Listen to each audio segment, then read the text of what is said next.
Welcome, welcome, welcome, everybody, to episode 49 of Climbing the Ladder. I'm your host, ChanmanV, and joining me, as always, is John Clark, who is missing from the overlay right now. Oh, my God. What's up, John? I'm here. Though. He's here. Oh, my goodness. How? Oh, there we go. Okay, now it's good. Okay, it's good now. So, but joining us today, guys, is basically the Day 9 TV team. Those of you who don't know the Day 9 TV team, obviously it's Mr. Day 9 himself, Sean Plott. What's up, Sean?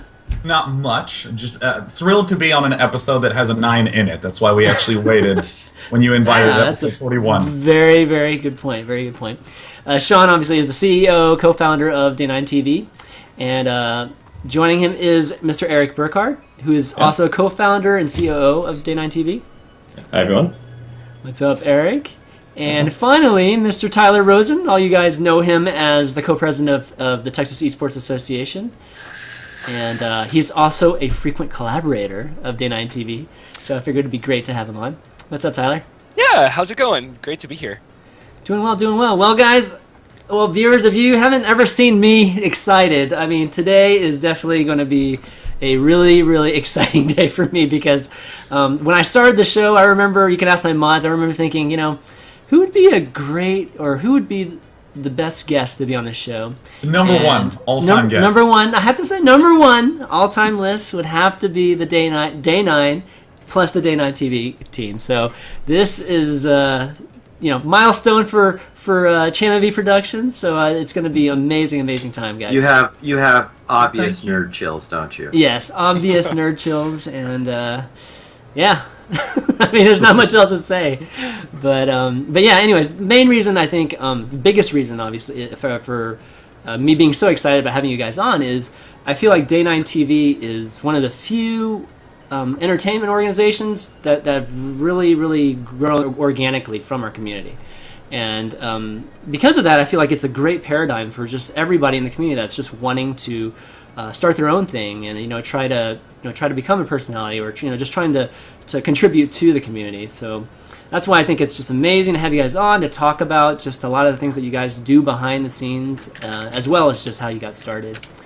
But why don't we get started with that? Yeah. So how did you guys, just kind of, maybe briefly tell us just how things got started? Did it start with the dailies, and then I guess at what point did it turn into a business? Well, so I'm going to do my best not to just do all these answers, because I'm actually used to being like the person at the front. Like I'm the spokesperson for like a team that hides and lurks in the shadows. So Eric, please feel free to interrupt me at any point and be like, that didn't happen, Sean, you're embellishing. But Absolutely. Which is a standard practice. PR. Yeah. And Sean does not believe what he just said. Well, I originally met Eric at Harvey Mudd College, where we both went to school. We were both in the same class, 2008. And I was a math major, and Eric was an engineering major, and I actually don't know how we met. Did we meet? We met through Danielle? No, we met at, I believe it was at that poker table party thing. Oh, that's right. On like the first night table. of like the first weekend when all the new freshmen get in there, they have like poker tables set up, and I didn't know how to play poker, but I still wanted to be a hotshot gambler because I'd seen Rounders. Right. And so I met Eric there, and we just kind of became friends via like generally enjoying doing nerdy things. Like I played StarCraft. Sometimes Eric and I would grab a beer and watch games, and both liked electronic music, although I like things that are a lot more mellow than Eric. He likes his Goa psytrance. Yeah, we just heard a little bit of that. It was almost like sex music. Eric, what kind of music? What kind of music you like, Eric? Right now I'm into Goa trance and also into some dubstep at this point. So Okay. Into, yeah, definitely electronic stuff. Very cool. And Eric and I always had this fantasy of like, dude, let's start a business. And I actually remember, for any of you who don't know this website called Plenty of Fish, it's a free online dating site that a lot of people freaked out about because it's one guy who does the whole thing.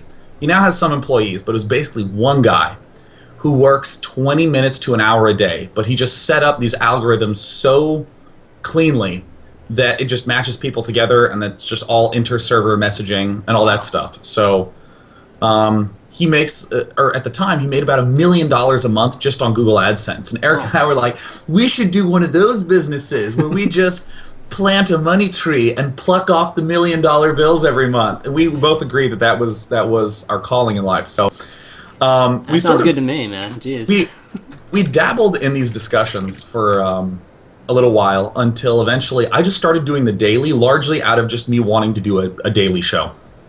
And it slowly started to grow and gain traction, and then I started to have like more technology and just general thoughts on the future questions. So of course, started talking more to Eric, and Eric helped set me up on a site called Blip TV and helped me with some of my encoding questions, along with Gunrun, who I actually knew back then. He was one of the casters under GLHF TV.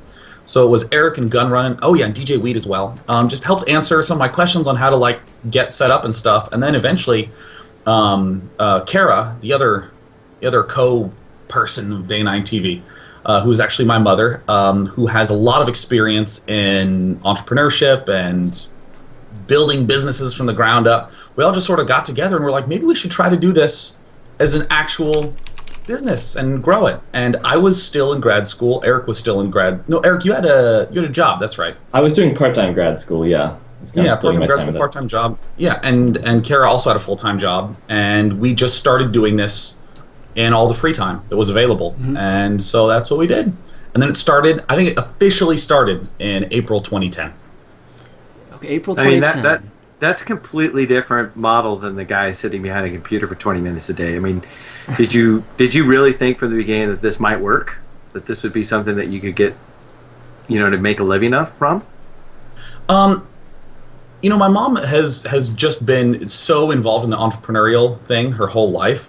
Her attitude is that if you think you can make it work, the question is not whether you can or can't. The question is just how you do that. So you just make it happen. You just force your way into making it a reality. So if advertising on, like pre-roll ads start to be a source of revenue, is there another way to do it? Can we start doing events? Can we start running a league? What are other skills that we have? Are there game companies that we could consult to? Are there products that we could make that people would like? All that sort of stuff. And I guess around 2010 is when we just said, okay, so we're a business. What's something we could do? And we wanted to get our feet wet with event planning and event organization. And we thought, it would be cool doing this 24-hour countdown to the release of StarCraft 2. Yeah. And that was a lot more psychotic and difficult than we had ever thought would be. And in fact, every event falls under that category. But we got to learn how to do that. So then that eventually expanded to the shirt that Eric is wearing, the After Hours Gaming League shirt, to the development of that. And then, of course, to working more with Red Bull and, working with them on their gaming events, doing this recent Heart of the Swarm launch party. You've seen probably the dailies continue throughout all that. Also me going to shoutcasting tournaments and that sort of thing. So these are sort of the dimensions. Yeah, that was a pretty good summary right there, man. The last 2-3 years there. So when it comes to the roles, I mean, you talked about Kara, and Kara was originally going to be on here, guys, and I'm kind of sad face that she isn't, because I just want to say first before we get into it is that for me, Kara is like one of the warmest people I've met in the community, and she's amazing. So I wanted everybody to get a chance to experience the Kara influence like on the show, but we'll have to do that another time. But when it comes to the roles, can you talk a little bit about that right now? Because it sounds like obviously you guys seem to have different expertise, and you could probably collaborate on a lot of things, but just kind of generally, what are the roles? Already I'm like, because Eric, what are the roles, Eric? So I mean, the standard small company thing is that basically we divide up what we decide we wanted to work on, and then who has free time and who's a good match for that part of the project. And really, we just wear a ton of hats. Every day it switches around. I mean, if you were to generalize, I guess I would say I generalize to a lot of any major technical issues.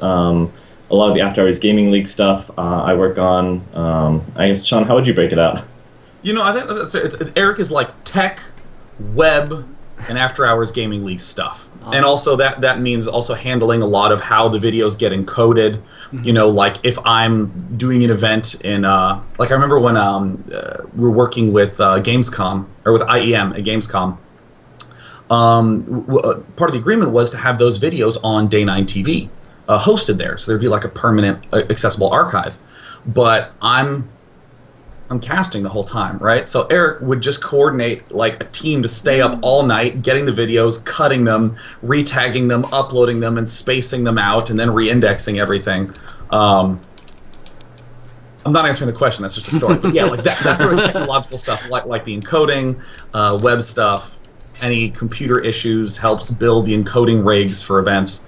I generally do the content side of things, handle a lot of that.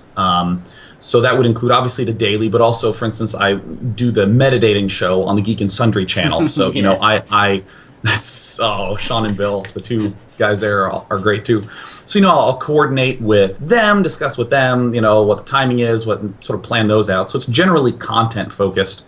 Kara largely does a lot of the business dev side of things, sort of maintaining conversations and relationships. If there's handles a lot of the accounting, a lot of the legal work. She's excellent at. That's actually her background, is in international law, and Oh, awesome. those are kind of and a lot of the event planning. She has like huge clipboards, like checklists, and she just checks things off because she's doing them all day, right? She's crazy.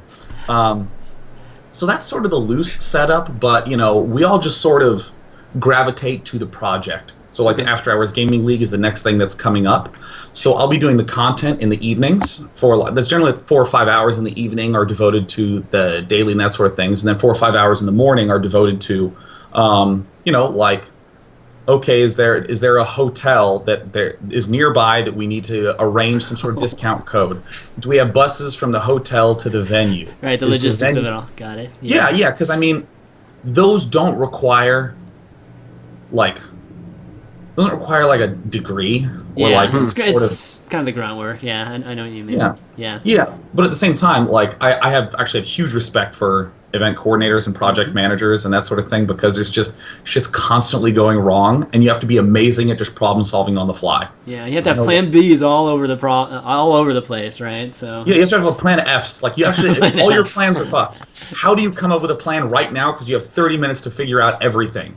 And there you go. So. Exactly. Crisis management. But So I have a quick question. Because I'm a graphic designer, I ask this a lot. Who came up with the logo?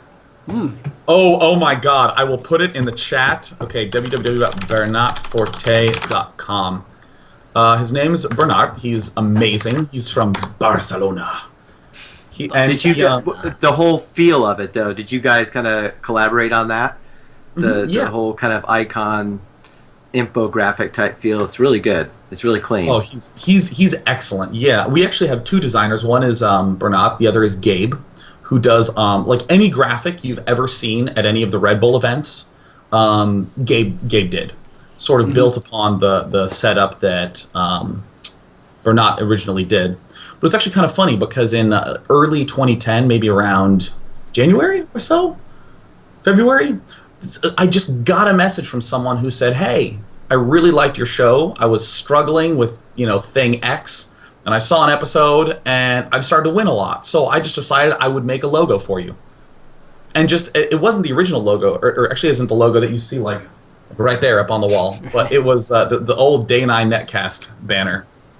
And it was so good, I was like, can I use this? And then we eventually contacted him again, and we're like, do you want to make t-shirts for the Day 9 TV launch party? And then eventually it was like, okay, well, we need a full brand. Can you just design for us, like, a brand identity, like what color palette to use, the typeface, the full-on, like, does it use curved or diagonal or straight lines? And he was like... So you're learning some of this as you go on with him, right?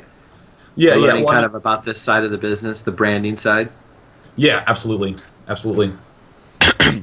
So, in regards to kind of getting a little bit back to just the staff or whatever, is it just the three of you guys? I mean, like, are there any more employees, official employees of Day 9 TV? Yeah, there's a couple part-time. Actually, Eric, I've talked too much. I'll just let you say things. All right. Go, Sounds Eric, good. go. Yeah, we have several other people that do various things. So I have a group of people that help out with the encoding and distribution. So of the show, especially when Sean is casting all day at an event and you need to chop that up or that sort of thing. So we have people that help us with the encoding and distribution and tagging, uploading, that kind of stuff. Let's see, there's Gabe that helps with the graphics, and Bernat that's kind of the brand guy.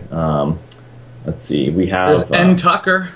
Yeah, and Tucker. Oh yeah, so Nathaniel Tucker is our amazing webmaster who has done all the amazingness that you see on day9.tv. So that guy has been amazing since we relaunched our website, about a year ago now.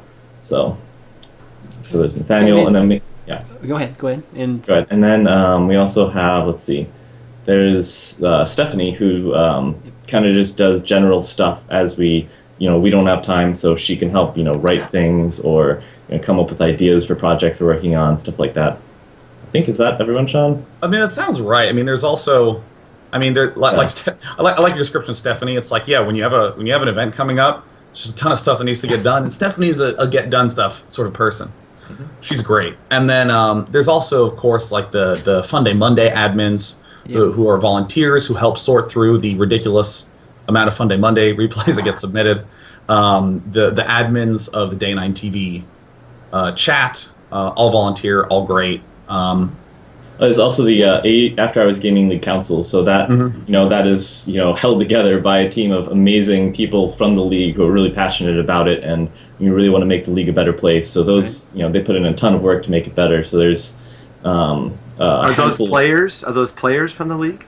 Some of them are former players, some are former captains, some of them are current players and captains. It kind of is a total mixed bag. It's a little hard to be a captain and to run the league, so most of the time they transition to someone else when they want to join and help out in that level. That's cool, though. That's cool to have the players kind of help, actually run the league. That's yeah, it definitely it gives the league a great feel. It feels very, very, very much like a home for these players. That's what we go for. Right. Yeah, we never wanted it to be that sort of like, look, here's the rules, and if you don't like it, you're banned. Exactly. Yeah. So, you're the volunteer group. I mean, definitely the group of volunteers that you've had. I think a lot of folks in the community have known, you just have a good number of people, and I know Tyler, you've had some experience with the volunteers of Day 9 TV. Why don't you talk a little bit about that? Yeah, sure. I think we here are extremely lucky in that there's always people wanting to help, right? There's always people wanting to get involved, wanting to see what they can do for esports, for Day 9 TV. So we get emails all the time from people to do that. So last summer, we put together a group called Esports Heroes, essentially, and people who really wanted to get involved with Day 9 TV. And that's an amazing group. There's a ton of great people there. And they've helped us with stuff over the last year, like tagging all the dailies. It was a ton of work to get everything organized for the new website that Nate built. But in general, there's a lot of volunteers who are able and willing to help, and we really couldn't do a lot without them. So we're really grateful for the community support there. Yeah, I mean, but I think, John, we've talked about it in a lot of other episodes of Climb the Ladder that volunteers are such a huge part of all organizations in our industry right now. So it's especially now as we're continuing to drive on passion. A lot of people are, but I think now people are starting to use their passion for opportunities, like exactly what Sean's done, where he started with an idea and he was very passionate about it, and then it leads to bigger and better opportunities. So I think a lot of people now are volunteering their time because they do, and it's okay to be a little selfish, say, hey, I really want to help Day 9 because maybe it'll give me an opportunity to put something down on a resume or get a foot in the door someplace else. So that's a good thing. So when it comes to projects, given your size, how do you prioritize the projects right now? I mean, do you have this pipeline of things on a board? Like I kind of have this board over here that you just basically every once in a while you guys come together and just kind of give it a score and say, all right, top score, we're doing it, let's go. Is that kind of how it works? Well, I think you're gonna like this. So I want you to think about school, high school, and they're like, you have a paper due next Tuesday, and you just go, oh God, and it's Wednesday, and you just tell everyone how you don't want to do it, and over the weekend you're like, oh, I'm gonna write this paper. Then you basically try to do it like Monday night, the night before it's due, right? And you're just sort of used to that clean deadline. But when you don't actually, we don't have to do anything. Like I could just do the daily, right? I don't have to do anything else. So it's weird. Like, how do you self-define? So our technique is to take on as many projects as humanly possible and just be constantly losing our minds with the amount of stuff that's going on. And it's kind of fun, like juggling all this stuff, because like there was the Heart of the Swarm launch going on. We're planning for, there's also the After Hours Gaming League that was sort of going on. There's also this like website development sort of stuff that's going on. So we very regularly do what a lot of small startup style businesses do, which is we do a little work, but then we're constantly re-meeting, being like, do we need to reprioritize? So almost on a day-to-day basis or every other day, we're readjusting exactly how we're devoting time. Because there was actually a point in the Heart of the Swarm launch party where it was like, if this thing's going to happen, we all need to focus on this hardcore. And so we all would just focus on it really hard. So speaking of focus, how often does your mom crack the whip on you guys? I would say frequently, and we all sort of crack the whip on each other. I mean, this is constantly happening, and I think it's like really important to do that, where, because all sorts of things will end up changing, and all sorts of things will end up being issues that you didn't think would be issues. Like especially like now with the After Hours Gaming League, the finals coming up, being like, okay, Eric, did you take care of this, and this? Because like I have these, I know I'm doing these 3, but I can't remember what we decided on these 2. And it's like, oh, I thought you were doing those 2. And it's like, all right, great, we got to get on this, right? Like there's no matter, and actually that kind of makes it sound more disorganized than it is. But the fact of the matter is, when there is something that is as hectic and ever changing as an event, stuff's going to go wrong no matter what. You cannot plan for it, period. Mm-hmm. And you always have to be like, okay, well, things have gone really wrong. We've actually had events where the venue was canceled 3.5 weeks out. Wow. Yeah. We now have to find a different place. And this is like a day or 2 before we wanted to like announce all the finalized details. And it's like, okay, let's do this, right? Like you can't be like, well, that sucks. So that's where the whip cracking comes in, where it's like, all right, guys, we committed to doing this. Is everyone doing a huge chunk of work to make this happen? Yeah, I think really good. Early when talking with Tyler for the first Lone Star Clash, and they had obviously been through running tournaments and stuff before, but I was talking to some of the other team members at TesPa, and I think once I got to the event, one thing I said is there's kind of a saying when running events is that what can go wrong will. And it does. It certainly does. You always have to have a plan B. In fact, plan B is usually your plan A. You just don't say that. Yeah. But there's always hectic, always something going on. It just sometimes does seem like it's completely unorganized, but it's certainly not. Yeah, I mean, a lot of folks don't understand how much work and how much last minute it really is. Like when I was at Lone Star Clash, I mean, I was seeing it too, just kind of come together at the last second, and all of a sudden, boom, there's, the show is great, and it just literally comes together minutes before the thing. But hearing, just hearing that kind of commitment and focus, I mean, this is the kind of stuff that you see in startup companies, guys, like in the industry, in any industry, whether it's tech or anything. I mean, when you don't have many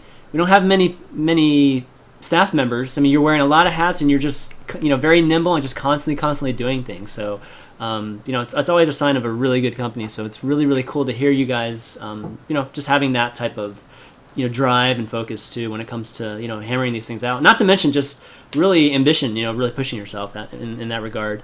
Let's talk about the launch a little bit, just because it happened pretty recently, and obviously I was there too. So, obviously me as a community member, huge thanks. I was really, really appreciative of just the entire event, you inviting me, and you just really doing all this for the community. There's not a lot of organizations, and I have to say people that will take on this project, take on this celebratory project for the community, and really make it happen, and really spend that that month or however long it took to really get it going. So so talk to us a little about just the motivation in doing it, and then just go into maybe some details of the challenges that you kind of faced organizing it.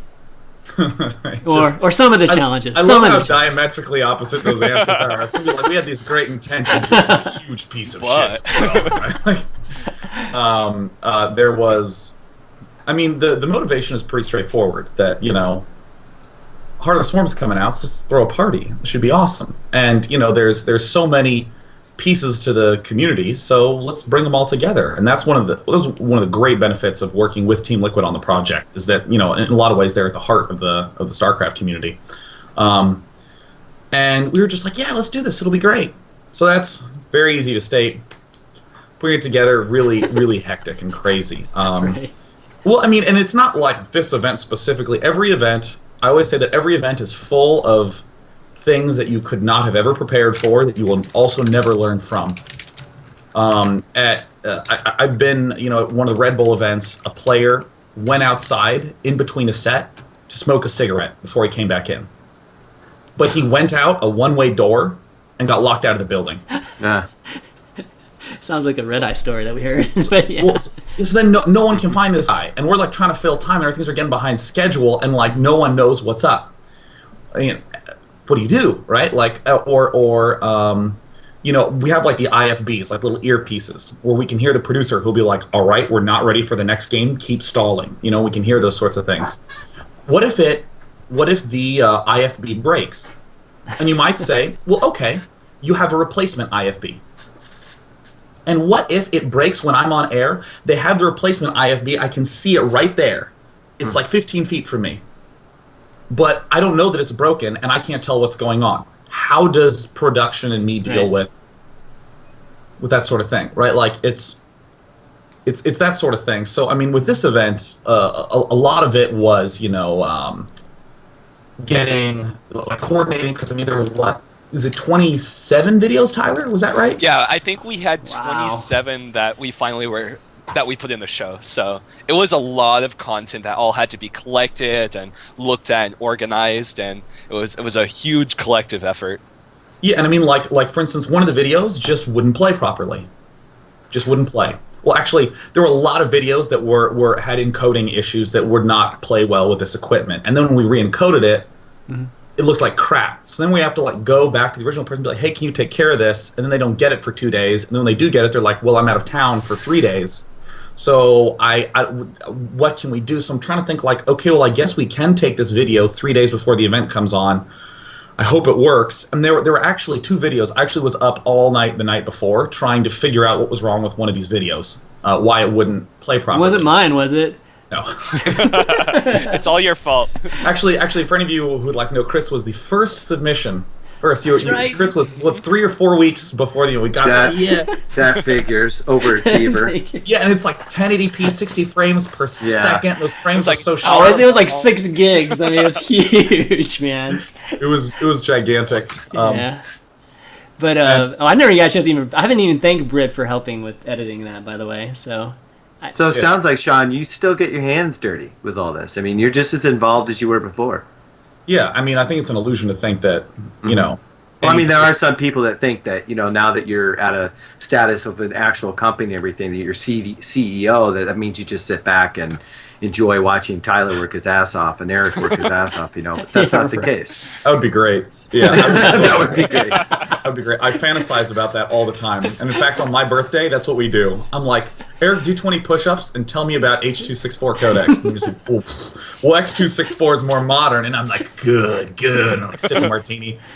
Oh man, that's awesome. But yes, I get my hands dirty a lot. Everyone gets their hands dirty. I mean, it's how you do it. You could like hire someone to do the dirty stuff, and me just order them around and go, oh, what a fool. But we don't have any money to do that. This is like this is like the internet, which is already a lot lower than traditional media like television or even print. And as a subset of that, we're gaming, and as a subset of that, we're esports. So there's like a lot of That's why it was so amazing that you were able to bring. I mean, you brought us all there. I mean, you brought. I mean, as many of the major community members that were. That were not obviously in Versailles or just around the other launch parties. You brought them all together into Irvine, which was really amazing. Because like you said, I mean, all of us are everywhere right now. So having to figure out the logistics to bring us in, and not to mention all the little cool activities you guys provided for us too, was just absolutely crazy cool. And I mean, for the launch party, it was a really cool way to give back to everybody. I mean, everyone is so involved in the scene, and for us, it was just a cool way to bring everyone together. Blizzard was extremely gracious. They opened up their doors. They said, "Let's meet the community. Let's bring them in, and let's celebrate how involved everyone is in the scene and how much real work and dedication that they put toward making really good content." So being able to bring all that together and kind of showcase it in one place and allow for that networking to take place was a really cool opportunity for us. So, I mean, as much work as it was, I think it was totally worth it, in that it was just a really good opportunity to see those key players, I guess, who really contribute a lot, and allow them just a chance to celebrate in chance of this new kind of Heart of the Swarm era that has now arrived. So it was definitely fun. Tyler, can you talk a little bit about like specifically what you ended up doing from start to finish with the project? Because, you know, Tyler we work with a lot because Tyler's amazing at just getting shit done and being pleasant the whole time. that's so true. Yeah. Yeah, I mean, sure. So I was brought on to the Heart of the Swarm project a couple months beforehand, and essentially the idea that we had from the onset was that we wanted to showcase the cool video work specifically that each real big figure in esports has done. So we reached out to a bunch of people. I think we reached out to like 70 people in total, and the people who really make really good content, and we asked them nicely, could you please, I mean, we love your work, can you please submit something so that we can essentially showcase you as one of the best on air?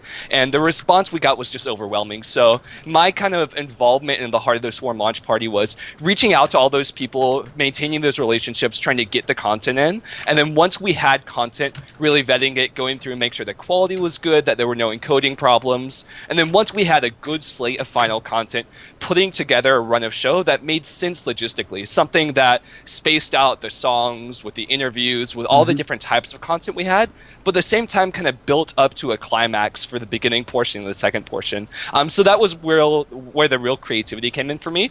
But I mean, in general, just a lot of logistics, a lot of organization, managing content, and trying to make sure that we could put it all together. Then so there were so many different types of content that we got, put it all together in a way that kind of progressed and built up to the launches in each of the regions. So it was a really cool opportunity. So you're kind of the director of the whole thing, I guess you could say. Of the content, I'd say. Of the content, yeah. Kara and Eric and Sean all did a lot of work with the logistics of the event too, and the live finals as well. Not finals, but like the live event where we had it on Blizzard campus. We had all the production there. We had a big viewing area and lots of tasks. Not tasks, but lots of little cool things that the community members we invited out could do. So there are a lot of logistics kind of aside from the content, but that's kind of where I focus. And I can tell you firsthand that's definitely something he's good at. Yeah. Unless badass. Well, thank you, John. With your brother at the same time, and then you have to try to figure out which one you just talked to about something that you did. Then you go share back, telepathically, so it's okay. So Eric, what were some of the things that you were doing during all this? On the launch party, I came in a little bit later just because the After Hours Gaming League in the same time period was wrapping up its regular season and starting the playoffs. So I was managing how that was running and starting the ramp up to the finals on that event. So I started to come in closer to the actual in-person live event where it was more like, okay, here's a bunch of things that are starting to go wrong. Let's, be proactive and knock them off to-do lists and stuff. And then at the actual event, I was managing the encoding and some of the production aspects.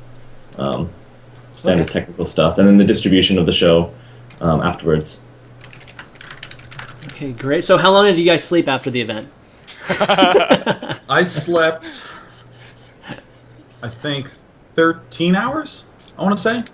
I went to bed, the night after the event, I went to bed at 3:30 or 4 and woke up at around 5 p.m. Okay, yeah. I mean, if those of you don't know, I mean, Sean was up like 24 hours that night, right? Or maybe even 28 hours or something like that. It was pretty insane, right? Oh, yeah, it all started at 4 a.m. And then it was 24 hours. Just we were there too, Sean. No, no, you weren't. No kidding. It's gonna be a one-upping. It's like we got there at 4 p.m. the day before, and we didn't sleep then. That's one thing that is weird when you start doing when you start working with insane workaholic people. They have these, They take pride in just exactly. How Everyone's many hours so on top I of put in everything. today? Yeah, penis measuring contests for agony instead of sleep deprivation. Yeah, it's like, well, I didn't sleep for 50 hours and I only ate one meal, and it's like, well, I haven't eaten ever, and everyone's like, whoa, what a badass, and everyone's sort of like, did he win? Is that a You know, like, Do you win by being alive? Exactly. I forgot to ask. What role did Team Liquid play exactly? Because I know they had a big part in it, but I just wasn't clear. I mean, I saw Hotbit and Heyoka there, but I didn't know the specifics. So Yeah, Team they- Liquid. Oh, go ahead, oh, Sean. no, Tyler, no you. I talk way too much. It's the worst part about me. Please, Tyler, insist. Even me telling you to go ahead and talk, I'm being way long-winded about it. But please, Tyler, go ahead. I insist. Please, Tyler. All right. Cue the overlay. We're gonna kill him off. There you go. Go ahead. No, TL was great for the event. TL did a lot of the work for promotion, and so a lot of the stuff you saw beforehand, the promotion on their site, helping design all the contests we had. We had a bunch of community contests where people could submit really cool like karaoke pieces or written poems and written fan fiction, some of which Yeah, was they very did the balloon animals too, right? Fan Is that them? Yeah, there's all Fun. kinds of stuff. Balloon animals were pretty cool, but yeah, TL focused a lot on putting those contests together, getting all the content that was submitted organized, submitted, so that way we could kind of highlight the best of the best on stream. So they were great to work with throughout the entire event. Okay, awesome. Yeah, Yeah, they also were definitely. involved, like at the very start, with the discussions on concepting the whole thing, as well. Yeah. Yeah, that's great. In addition to the pure brunt labor.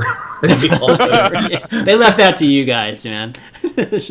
No, but that's really great. I mean, TL obviously is a huge part of our community too. So having you guys just all join forces with Blizzard was really great. And Blizzard is so amazing. You know, the last, I mean, at least half year, 7 months or so that we've seen some amazing things come from them, and we might be seeing some more amazing things in the next week. We'll see, but but. You know, there are some things that we can't talk about, unfortunately, right now that they definitely supported with the whole launch party. But just know, guys, that they were incredible. Yeah, I mean, in general, Blizzard was extremely awesome throughout the entire process. I mean, they were so accommodating of us. Anything that we needed to make this event happen, they were there for and supported, which was really cool to see because it really showed like how much they cared about the community and how much they really wanted to give back to the community by having this event and really saying, this is your chance to celebrate, guys. We've made an awesome game. We've put it out there, but right now we want to support you who made it possible, who made this community grow. So that was really cool to experience there in person and kind of the weeks before it on planning calls and such. Right. Okay, awesome. So we're going to probably take a break here in about maybe after this next segment, and then we'll go into After Hours Gaming League right after, and Eric can just take over at that point. Take over, yeah. No, but I wanted to talk about the daily a little bit, Sean. And Ready. I mean, you know, a lot of this obviously I feel like was anchored by the daily. You know, just really the success of the daily, and you know, your personality just becoming an icon kind of in our community had a lot to do with the daily. Talk to us a little bit about, I guess, how much of it right now is, I guess, a revenue channel versus a marketing, you know, versus just being marketing and that sort of thing, and what keeps you doing them every single week, you know, 4 or 5 days a week. Well, in what sense marketing? Do you mean like saying like, hey guys, I'm going to be, you know, doing event blah next week? Okay, so Having, maybe like, not. Yeah, I mean a little bit of that. I mean, obviously After Hours, it's just kind of a really, you know, consistent place to advertise your other projects, but also just your continual like, you know, visible presence. You know, Kind of in the brand community. building. Yeah, brand building, exactly. Yeah, I mean, at the end of the day, the main reason that it keeps going is because it's what I really want to do. I mean, I was doing this for like 80 episodes or so before like a dime was made off it. I just kind of wanted to do it. And now that it's sort of grown to where it can generate revenue, you know, by having like the ads that run and then we put on YouTube and Blip and all these other sorts of places, like that's great. And I just like kind of hanging out with the audience. And it's sort of like that comes first. And then out of that comes things like, oh, well, this is an opportunity for us to promote this other event that we're doing because the Daily has is the best frickin' audience of all time. Like the Day 9 TV chat, oh my god, they're all awesome. So it's just, you know, like, hey, awesome folk, there's After Hours Gaming League coming up. And they're all like, yeah, go Microsoft. Macro hard Microsoft. Everyone loves that motto. Nice. Yeah, that was, like, seriously, there's no team slogan that will ever come close to that. But I mean, that's kind of where it lies. I mean, it's a consistent source of revenue because I show up every day. Yeah. But, for me, I'd probably say 80 to 90% of it is just me being like, oh, I like every day I'm just like, yeah, I actually get to spend time with StarCraft. And, it's kind of tiring, Yeah. but on some days, but I'm going to be watching StarCraft. I'm going to be talking about some really cool play, and I'm really interested in strategy. So that's the sort of underlying thing. The other, 20% of the time, 10, 20% of the time where I'm like, God, I cannot think of anything intelligent to say today. I watched, there's days where I've watched 50 games, and I thought every strategy was boring and uninteresting. And I felt uninspired and felt like I was going to do a bad job. And I was like, ugh, but you know what? I'm going to show up, right? I go live at 7. Yeah, you go live not because you're ready to go live, but because it's 7. That's why you go live, right? So I think a lot of it is just determination to be like, no, I am going to make this consistent. And there will be bumps, but you know what? Damn it, I'm going to do it. Because this is important, right? If you commit to something, commit. Don't half-ass it, Yeah. No, I can totally relate to that. But your scale is just amazing, though. I mean, how many dailies is it now? It's 500 and... What is it? I don't know. I have no idea. I think it's 560 something. 500, really? Okay, yeah. I think it's... I figured you would know, though. That's why it's about 180 dailies a year. So that is... Okay. Actually, it's 184, I think. And an average U.S. high school is in session 180 days a year. Yeah. See, I mean, that's a lot of shows. That dedication is amazing, and talk to me. You obviously talked about it just being something where I'm going to show up, I'm going to do it, but talk to me the benefits of the consistency too. I mean, like just what you would tell another content producer right now, why it's important to do something every day like this if you're going to do a daily. I mean, anything that you do. There's no underlying hidden talent that I have. There's no gift or luck or fortune or any of that. I just said I'm going to do this much time on this thing a day, and it started with just 2 hours a day when I first started. Just 2 hours a day. I love StarCraft. I'm just going to do this show, and it's expanded into more like I'd say 4 hours. 4 to 5 hours is a solid amount to describe how much a daily takes of work. And just these benefits happen where, certainly the StarCraft related ones where I'm studying StarCraft committedly for 4 to 5 hours every day, so my knowledge gets built, but also my ability to talk has gotten a lot better. I actually, and of course in other ways I feel like sometimes I do need to be more focused when I talk, because a lot of times I'm doing my show alone, so I kind of have to just keep talking. So, right now, one of the things I'm working on is reeling it in, but it's a skill building, it's a muscle. And now if someone at let's say the daily stop today, if someone said, Sean, you need to work 12 hours a day, I've built up enough endurance over the years of increasing my workload gradually to where I'm like, okay, 12 hours a day, no problem. I actually have my best friend Tristan, who you've probably heard of, we talk about a lot, decided that he wanted to write. He just wanted to do fiction. So he just would make himself write 2,000 words a day. And he would start with just scenes and just write out little scenes disconnected. And then it eventually built to where he would try to write some sort of small arc of a story. And then he'd try to plan out a full novel.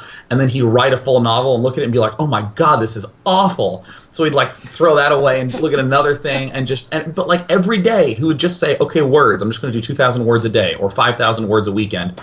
And now, 2.5 years later, I read his writing and I'm like, I like this. I want to know what happens to these characters. And it was all just based on time. So for me, I'm a huge believer in just take some time and do something.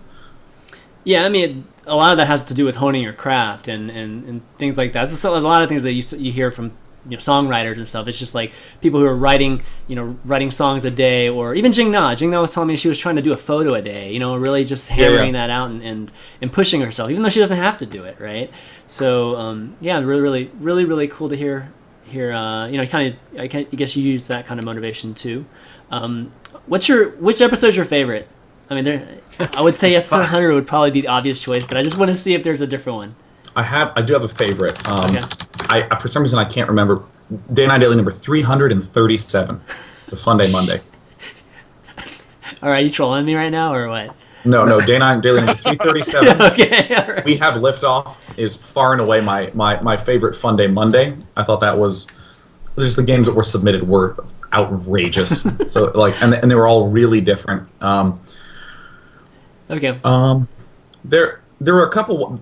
The Fun Day Mondays always stand out to me a little more because I have very strong feelings about them. Like if I feel sufficiently funny, I'm like, yeah, I did great. And Fun Day Mondays are also the ones that I feel the absolute worst after if I'm aware that I did a crappy job. Eric has endured this many times where I call him afterwards. I'm like, I just did the worst show I've ever done, and this happens probably like once a month at least. Where do you feel like you've done a bad show, though? I mean, what is it about the show that you? I'm not gonna give you the number. I'm not gonna be like, if you watch this show. Hey, what's your least favorite show, Sean? I mean, I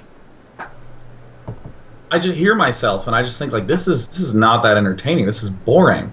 And like the jokes that I'm saying are like they're okay, but they're not great, and my brain just can't seem to think of new ones, and I also have no time to stop and be like, let me try to find the funny nugget that I'm sure is here.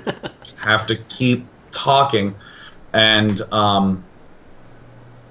yeah, I mean it's when I feel scatterbrained and disorganized. If I feel focused, I'm a lot more just direct, and I say things. And I mean, a lot of times I'll, especially in Fun Day Mondays, I'll be talking too much about just what's happening in the game, and not enough about some interesting or funny thing that's goofy that ties into the game, which certainly is a little bit more difficult. But sometimes my brain's just out of energy; it's out of juice. I don't have any more focus left, right. I don't know. It's very subjective, I guess, but I do have that feeling. Do you rewatch any of the VODs? No, I won't watch myself. God, I'm that really? God, maybe I'm vain, man, because I watch every one of my episodes. Like right after the show, I always watch it. Yes, he does, and then he calls me up and he wants to talk about it. It's not about you. It's like most of the time it's about me or something. Just the show. No, it's good. Exactly. It's good. I'll be honest with you, Chris. Though I don't watch them. I think I'm like Sean in that. I just don't want to watch it. You know what I found watching them though, a lot of times is that I generally the VOD always comes across much better than it did when I did it live. Like there are definitely shows where I felt like great after it, and obviously the VODs were great, but there were some where I felt like total crap, and I was just like, man, that sucked. And then I would watch the VOD, and it's like, oh, that was actually not bad. Yeah, so. I guess I have wound up rewatching some. I don't like try to sit down and make myself do it, but there are a number of people that I go to. Like my brother and I both do this, where we have like a trusted small group. Mm-hmm. And when I leave my show, I'll be like, okay, I felt like part 1 was excellent. I felt like in part 2, I took too long a time, and I felt like it didn't flow well into part 3, and I felt like I did a good job answering the Q&A. And then I'll go to a friend and be like, and what did you feel about part 1? And what about part 2? What would you say is the most exciting part of part 2? What do you feel like was the worst part? And I'm not going to ask like, here's what I felt. What do you think? I'm going to ask just the more broad things. Or broad. Yeah, I got it. Yeah, so that they can actually give me an objective answer instead of me being like, I'm bummed, and they're like, no, you're great, because I know they'll do that, right? So I want them to do that. But I like having someone I trust to give me that sort of feedback, and then I can sort of process it. But when I look at myself, all I see are mistakes, and I get really like, God, I'm the worst. But we're always our worst. That's how I am too, man. Yeah. But all right, guys, why don't we take a break? We've been kind of doing this for a while now, and just so we can get some water and that kind of good stuff. You guys can go bathroom break or whatever. But we'll be right back, and we're going to be talking about the After Hours Gaming League when we come back. Are we muted? Can we talk? No, they just heard everything.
We are back. Hopefully you guys had a nice break. I always forget to take breaks, John, in our show, so I'm glad we were able to take one today. Right. But so what we're gonna do now is we're gonna go into our After Hours Gaming League segment, and we're kind of gonna just kind of switch the focus to Eric over here. And one of the things I really enjoyed about this episode too is I get a chance to get Eric and some of the guys that don't get as much attention as Sean does, with the Day 9 TV, and Eric is he's basically the point man for After Hours Gaming League. So talk to us about the league, because when it first started, when you guys first announced it, I was really excited because the whole one of the things that we talked about in the episode is just the casual side of gaming, and really trying to get that to be kind of the bridge between the general public and esports, or just gaming in general.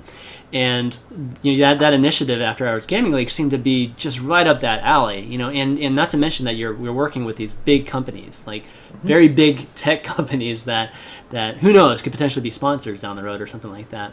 Yeah, definitely. So talk to us just kind of how the idea came about, and just how it ended up coming to fruition. Yeah, sure, certainly. So, basically the way the league started is, in our inbox, we had seen that we got a lot of messages from people who were engineers and computer scientists, and we started to see these trends of, what companies they worked for. And it's like, well, wow, there's actually a big trend for, people who play StarCraft who are also involved at, have day jobs at these, big companies. And so we started to see things like internal tournaments. So we actually saw Facebook had an internal tournament that they wanted us to cast. And so it's like, okay, well, let's see how this is. That's actually really cool that Facebook, this massive company, plays StarCraft as like an extracurricular outside of work activity. And so we decided to kind of pursue that, see how it went. And after talking to them, we found out that they also knew that some of the other friends in high tech, in Silicon Valley, played this game. They had tiny show matches or weekend fun matches against other companies, like Amazon and Google types of things. So kind of we saw that, and we were like, there's some really cool stuff we could do here. Why don't we take this league, get as many people as possible involved, grow it, and just basically build on that, make it public. The cool factor at the time is when we were first starting it, one of the coolest things we saw is that this is an opportunity to kind of bring gaming into the mainstream in a really positive light. If you say someone works at a top Silicon Valley company like Facebook or Google, you automatically assume that's like a smart person who's doing really great in their life and achieving things. And it goes great. It creates a great counterpoint to the really terrible Hollywood stereotype you see of the gamer. It's like, oh, they're lazy, they don't have a job, they live with their parents. This really silly stereotype that is, very much not true in most senses. So to show these really professional people that are successful in their lives and play games as like their hobby was a great story we wanted to be able to tell. We wanted to enable someone who's a gamer that their family doesn't understand why it's useful, why gaming is a good thing, to be able to show this example of, hey, this is the hobby of these other people. This is actually a good thing to be doing. And something we fundamentally believe in, that StarCraft really is a great process that, to be successful at StarCraft, you need to learn how to learn. It's constantly about self-improvement, and it's that same set of practices and how you learn about your environment that makes you successful in these really difficult, constantly changing high-tech jobs. And so it's kind of this great opportunity there. It was one of the big things we saw at first.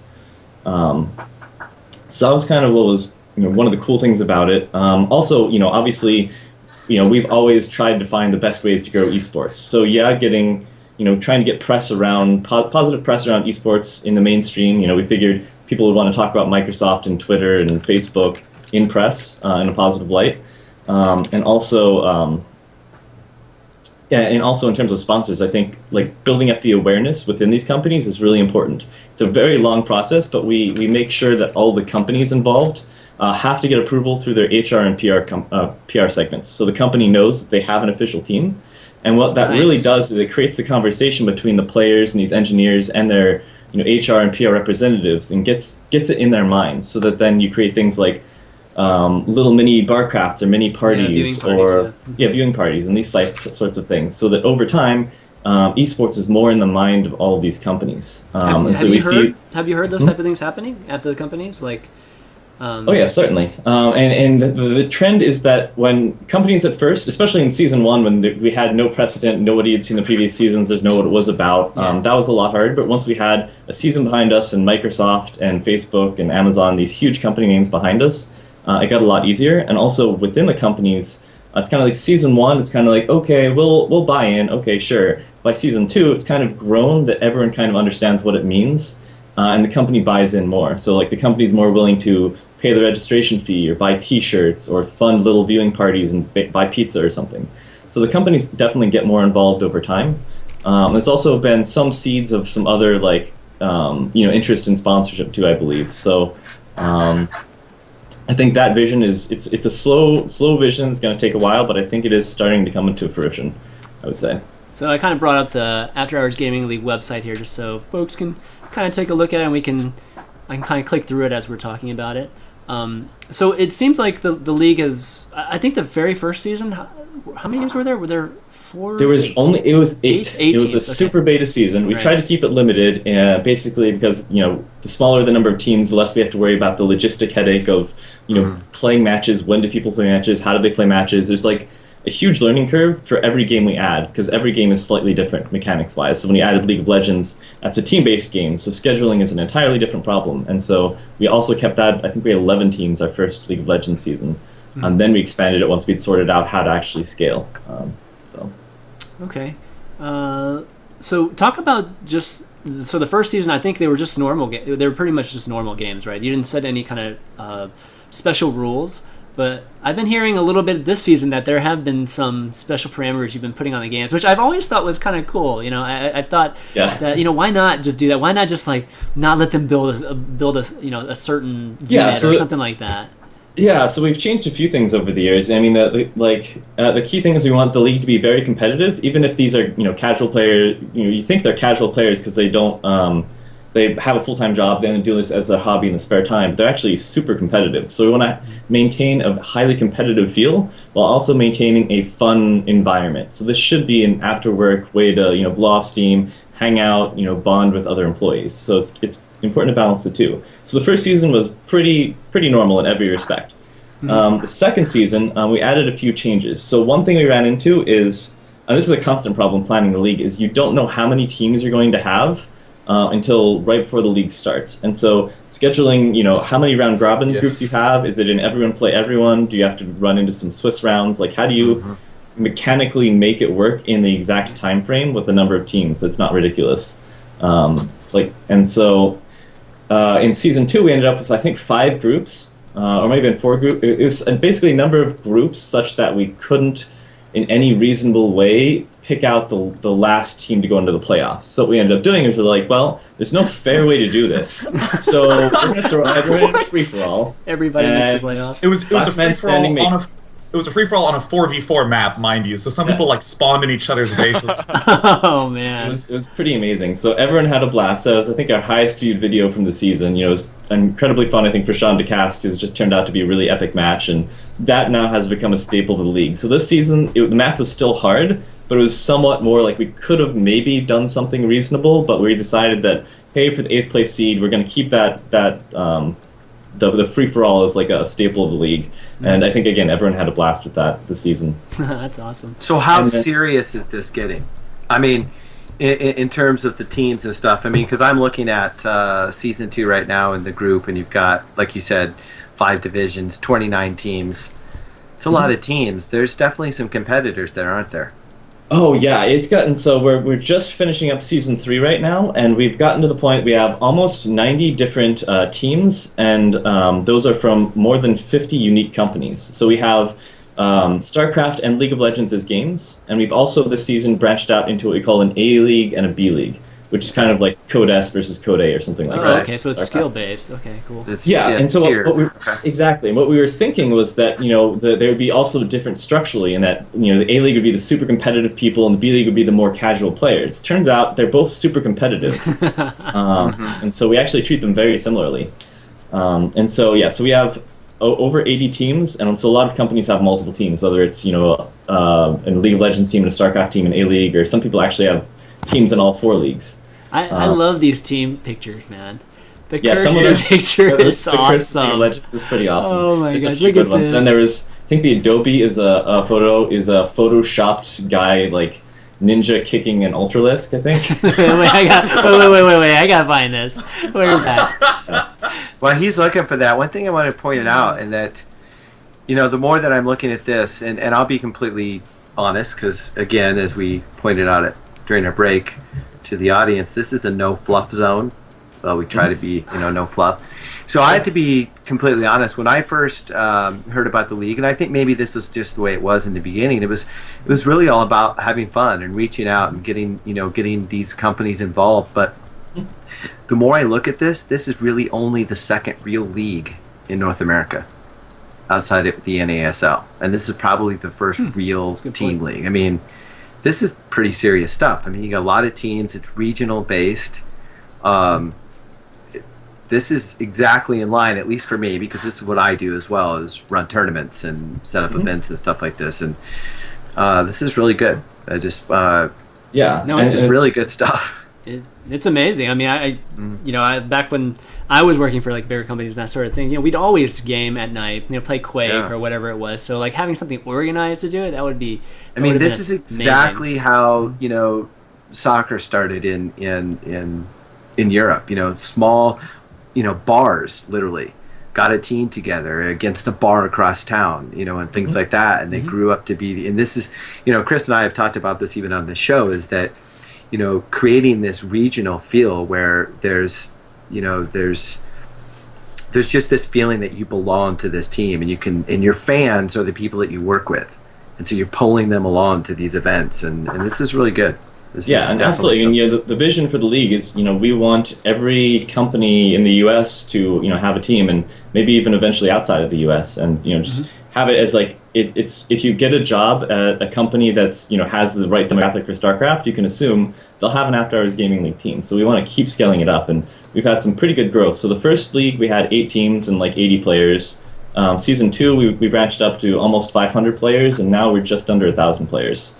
So it's been growing a lot year over year. So I'm going to keep pushing on that growth and try to keep spreading the word and bring in the league to more companies. Eric, is this something you had done? Sorry, Chris. Is this something you had done in the past, running leagues? I mean, have you ever adminned a league or set something up like this before?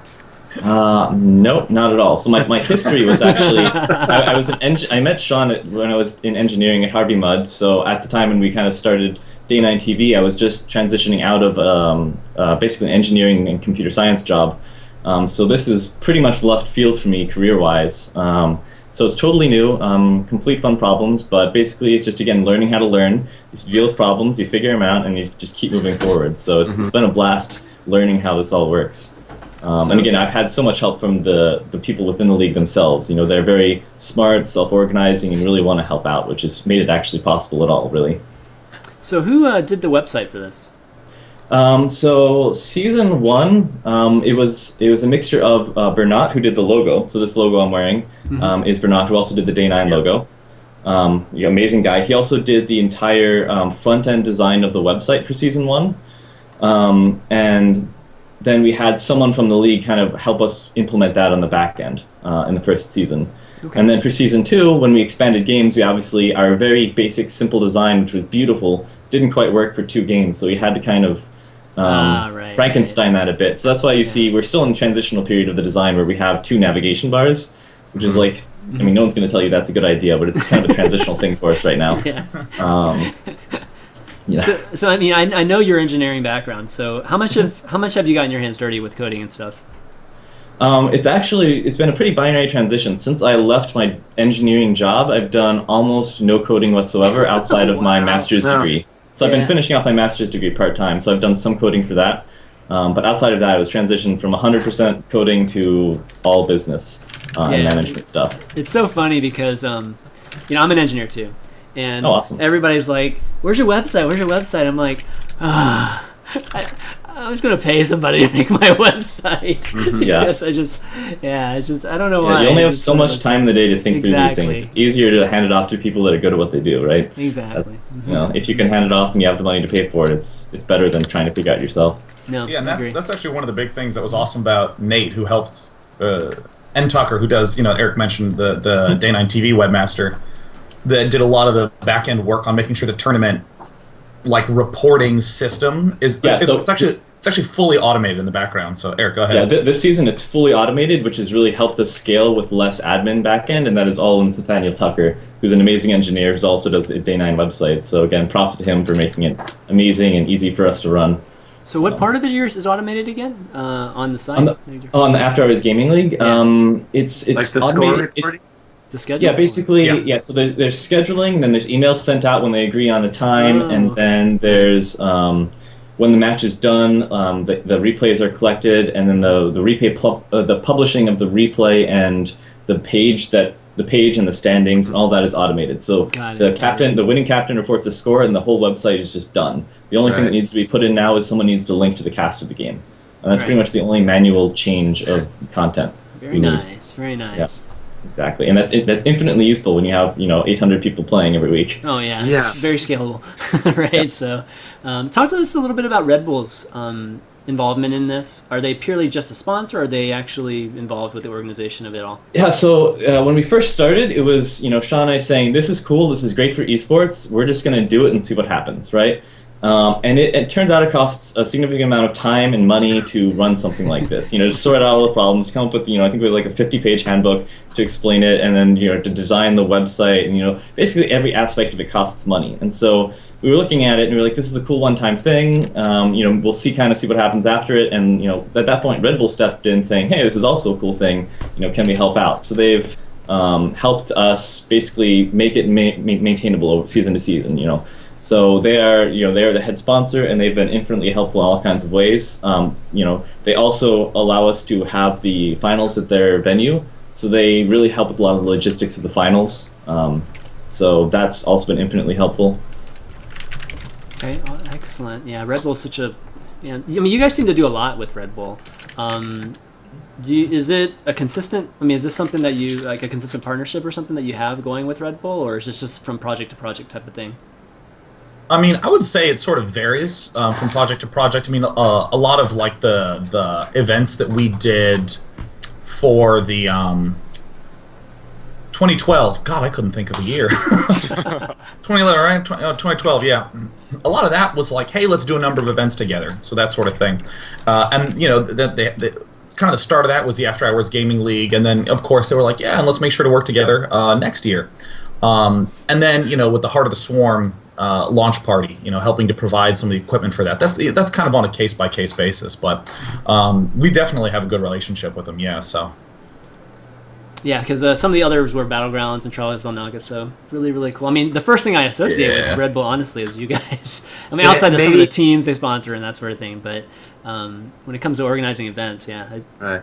And maybe you can't answer this, or you don't have to, but do you know, are there plans for Red Bull to run some more live events? I plead my Fifth Amendment rights. I knew that was coming. That's all right. I was just asking. You gotta try. Thought I'd try. Yeah. There's no fluff. You gave me no fluff. I thought maybe Tyler.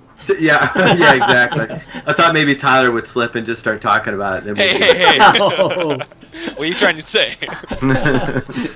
He's the maverick here, man. You're a little bit younger, Tyler. I've had my experience. Yeah, yes, you have, for sure. All right, so after hours, keep going with that, because I feel like there are big things coming with it. Right now, are you happy with the way it's going?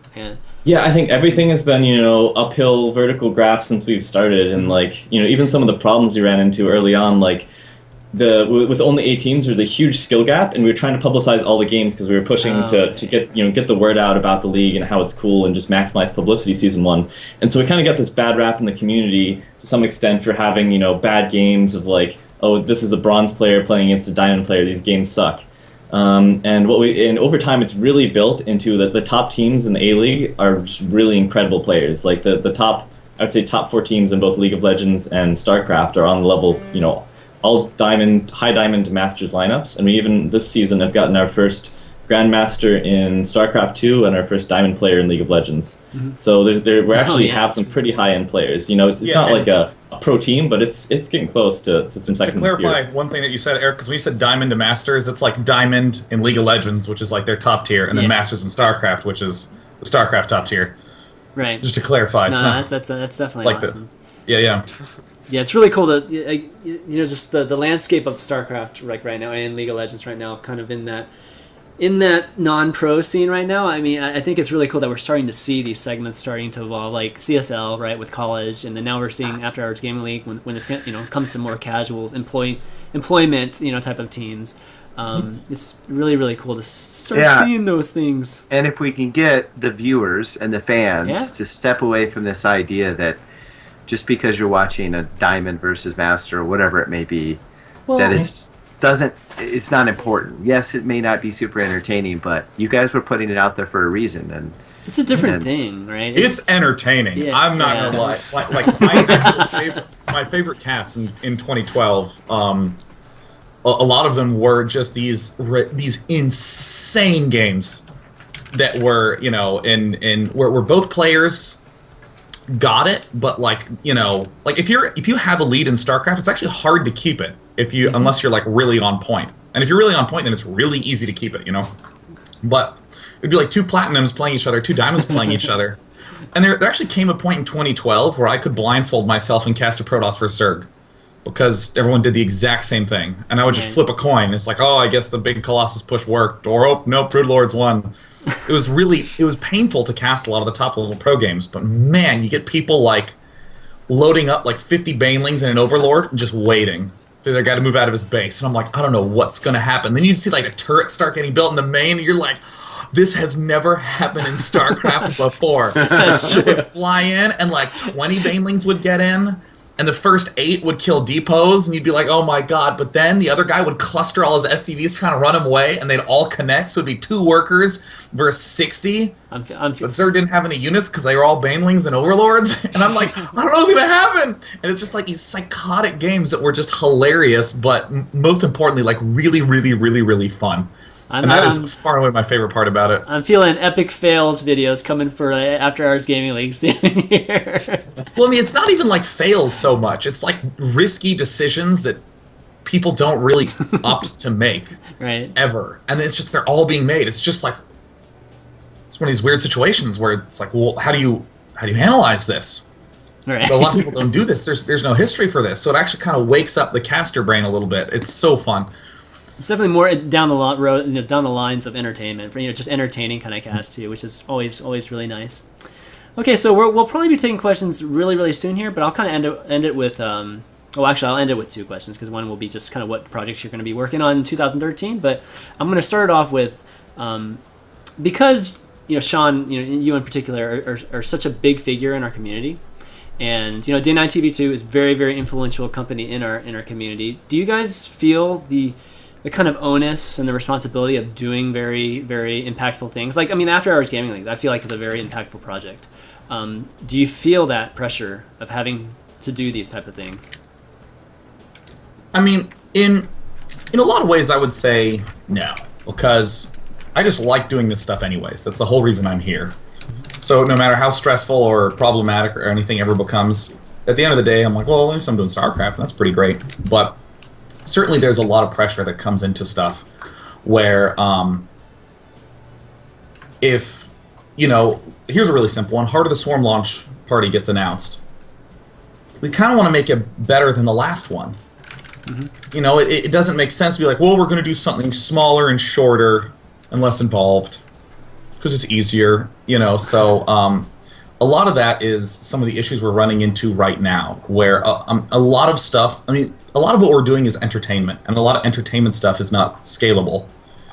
I mean, there's only so many hours I can be casting and doing league coverage or the daily, and then flying and doing tournament casting. So we are kind of running into that problem in a lot of ways, and there is a lot of pressure, I'd say, in that sense, because it's like, do we cut back on other projects so we can focus on these new ones?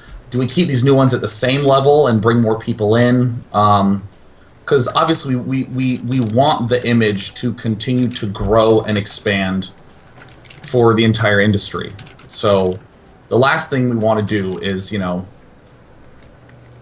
sabotage ourselves by getting, too complacent. Which is kind of like it's not as specific, but it's just a lot of like these sort of like heavy sighs we have in conversation. We're like, well, I mean, we want the audience, like last year it was, for whatever thing, it was 300. We really want like 800, but where's a venue that can support what we need? And okay, we really got to do this, and it's so tempting to be like, nah, let's scale down. But I think we've been pretty good at resisting. Right. Okay. Yeah, I mean, that's why events are so fun. Yeah, exactly. Dude, And just event stories, man. stories. Those are the stories that you're going to be kicking back later on and just kind of having great things to tell each other. Back when you're looking back at. Remember when esports was, God, when it was just so small, and when we'd have casts from gyms. It was echoey. Yeah, exactly. It was great. All right, so last question. So what are some cool projects for Day 9 TV in 2013, and also from you too, Tyler, in TesPa? All right, Tyler, you go first. You go first. Oh God. Okay. Well, from my end, from the TesPa end, we have a couple big things planned. I don't want to say too much because we want our announcements to be impactful. Mm-hmm. But I will say that we're trying to take what we did at UT Austin within our first TesPa branch, and we're trying to expand that to a lot broader of a scope. We're looking at expanding naturally, not only at the college level, but the high school level, and really utilizing that network to make sure esports becomes a fundamental part of the culture and of really, I mean, how all the other sports started, right? You play in school, you play it during middle school, all the way up through college, and then you connect with the company. We want that full kind of scale, and then we want to expand across the nation, essentially. So we're in the steps of that right now, and we'll have a lot more details coming out soon, but that's taken a lot of our focus lately, and that's something we're really excited about because we feel like we've learned a lot of good lessons just kind of on our own that we feel would be very good and very beneficial to pass on the others and allow them to gain from. As far as the events and such, I'll leave that question hanging for now. As to we'll see more info about that later. But okay. Sean, Eric, about the Day 9 stuff. I will not spoil anything. I want to give an equally teasy dodge. I'm trying to think of After Hours Gaming League. Dodge, come on. 1 month. Yeah, After Hours Gaming League. Yeah, After Hours Gaming League going to be continuing. I'd say probably the biggest thing is trying to have more focused content on from the daily side of things. Like we've been doing some dabbling where the fact is I'm a gamer even though I'm known for StarCraft. Actually within reach of my desk I have a Legend of the Five Rings box. Nice. I want to learn that game. What else do we have? We got some Magic cards here and there. There's actually I have Ascension board game also just out of arm's reach on my desk. I like playing other games. We'd start doing the Friday Day 9's Day Off thing, which was kind of if you'd asked me 2 months ago, then I would be announcing that. But a lot of the big things are focusing on that sort of thing. Things that I would like to do as well are sort of reviving and making more consistent the sort of Newbie Tuesday theme. Okay, right. And honestly, I want to have this epic announcement. I mean, there's certainly some projects that I want to announce. We want it too. Trust us. Yeah, no, we would love to have it too, Sean. Don't feel any pressure. I mean, the big thing is that everything is so new with Heart of the Swarm that I just cannot wait to do the casting of Heart of the Swarm. Like the MLG cast God, that was awesome. that I did with Wheat and In Control and Husky and TB and Aslav and Axeltos. I think that's the whole crew. Yeah. Yep. it was so incredibly fun. Like all of us in between breaks, we're all actually like working with the observers, like eyes glued on every match because it was just so insane and so fun. So I just cannot wait. I really truly can't wait. I mean, just kind of going down that. Do you think it's the additional the new additions to the game, just the things like Widow Mine and that sort of thing that really enhances the excitement, or do you think it's just because things are new? I certainly think that a lot of it is that second one. It's just new stuff, so no one really knows. But also, I mean, in general senses, there's more risk taking that can happen given the way the new mechanics work, and more. I was skillful, so I made blah happen. Like mines, if you position your mines properly and then like poke out units and pull back, you can bait if you're good enough, or you can do nice target firing with the mines if you're good enough. And if you're not, then you'll have the worst Widow Mine ever that will kill one Zergling and then is useless for another minute. But especially, for instance, like the Mothership Core. There's 1,000,001 attack timings as Protoss that you'd say, well, if he's building drones right now, I can attack and I'll win. But if he's not building drones, if he's built units, he's going to destroy this attack and then I'm going to lose. Yep, that's So I'm not even going to take this risk. So there was like 5 attack timings for Protoss early game against Zerg. But now there's like 100. Because you can always bring the Mothership Core, and if things get hairy, you recall back out. Right. So it like just recall opens up this huge range. So there's a lot more like on-the-fly judgment that makes casting a lot more interesting because you're like, oh my god, no one's really done this. How do I figure out what to tell the audience right there? And that's like really exciting. So right. Okay. That's my cop-out answer. 2013. Well, I mean, I'm sure we'll see a lot more, but yeah. I know how it goes. Like a lot of times, you just can't plan. You don't have things in the pipeline that far advanced. So, okay, why don't we go into some questions from the viewers? You guys cool with that? I'm ready. Good? Are you ready? Your body ready? Oh yes. Let's do it. All right. So, guys, if you want to ask any of us a question, live on Skype, just go ahead and call me on Skype. ChanmanV is the ID, and we got a couple people already. You can definitely put it in the chat too. I usually try to monitor. If you don't that. have the Skype, then we'll read. I think John will read out some of the ones from the chat too. I actually already have one. Whenever you're ready. Okay, cool. We'll do it after this. We'll alternate. Sure. We'll mix All right, it up. absolutely. Trying to call Mitchell here. He might not be around. Okay, well, sorry, we're going to start calling random viewers, so if you receive a call, have a question ready. You better be ready. We have a question for you. I love that show. James, what's up, man? Yeah, I'm good, man. Thanks for taking the call. No problem, man. Hey, James. Hi, James. Hey, yes, I had a quick question for Sean. Basically, it's about... Actually, I wrote it down because I knew I'd screw this up if I didn't. Yeah. Basically, I want to ask, like, how is it that you manage to maintain such an incredible energy pretty much all the time? And the most recent case in point for that, I think, was that cast you did with Husky at, like, midnight or something, and you guys were just going off the charts. It was the most incredible thing I've seen. It's like... I loved how Husky was doing the whole sports cast. But yeah, I mean, is this kind of awesome. Like work ethic and energy that you've got something that you were kind of blessed with that come naturally, or is it something you've had to develop and train? And if it is something you've had to develop and train, what tips would you give to do such a thing? Yeah, I mean, there's a lot of things that go into it. One is that the biggest thing is that it is a muscle, right? It's just endurance. I have a lot of mental stamina just because I have pushed myself a lot consistently. But a lot of the big secret is that I'm high energy when I'm in front of the camera, and when I'm off camera, I'm like pretty quiet. Like, well, I don't want to say that's actually not true. Eric's already looking at me like I'm full of shit. But I spend a lot of time alone, I think is a much better way to put it. Like if I'm preparing for the daily, I'm not talking. I'm just humming and I'm listening to music, and I can fade in and out of focus. And the skill that I've developed is being able to be like, all right, cool, let's do this show. And then I can just stay focused and have that energy, and afterwards I sort of, like a lot of events, I'll just be really tired. And no one will really see that. Like after MLG, I was really tired, so I just didn't do a show on Monday.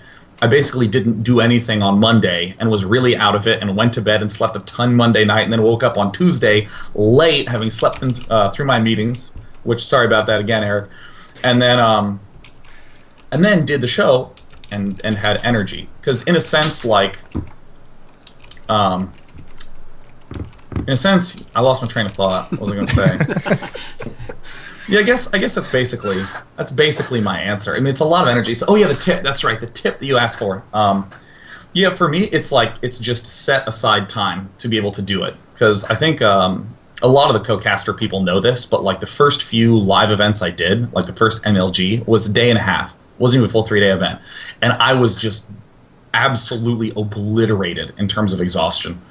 Like the early MLGs too, I just could not handle it at all. Can I tell everyone a story about that, Sean? Please go ahead. Okay, so the first time I met Sean was at IEM, actually. Is that Comic-Con? 2009? Yes, Comic-Con. It's 2011. Yeah, Comic-Con. 2011, was it really? 2010. Sorry, yeah. 2010. Okay. Yeah. And so he talks about sleeping after he's done with these things, because you could tell that he was exhausted. But actually, I think you were sick, weren't you? You'd flown in and got literally off the plane, had to get there right away, and was just busy. But yeah, you don't see it, but he was sleeping underneath the table for a good 2 hours, I think, because he was sick. And then we managed to get him up, and we said, "Hey, are you okay to do this? Are you gonna be fine?" He's like, half dead, half asleep, I think. He says, "Yep, bring it on." Then he gets up on stage, and boom. That's why awesome. He is who he is. That's why I was telling people, they're asking about this persona, but that's who he is. But sometimes he's just really tired, right? And you're just not gonna get jovial Mr. Sean at it, all day. So is DJ Wheat the same? Is he under the table before the camera's on?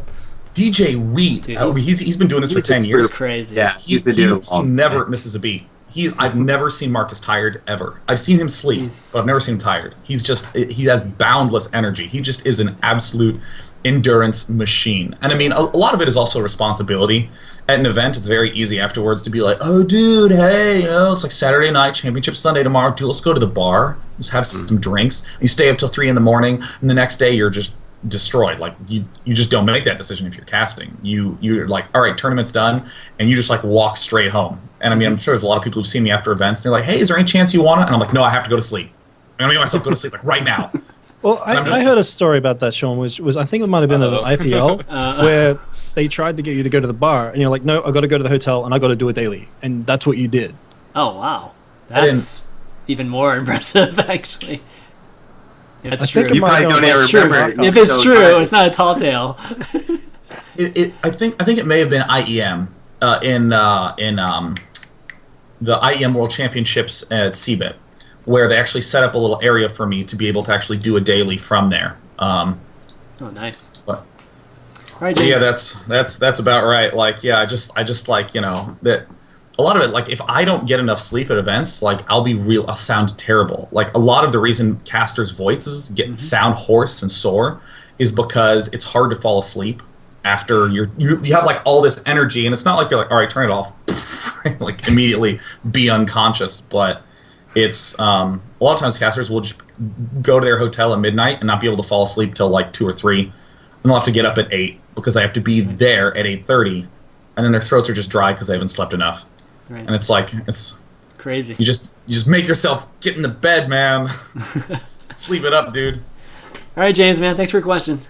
Thanks, taking it. Thank you. All right, we got a question from the stream chat. John, you want to ask it? Yeah. Okay.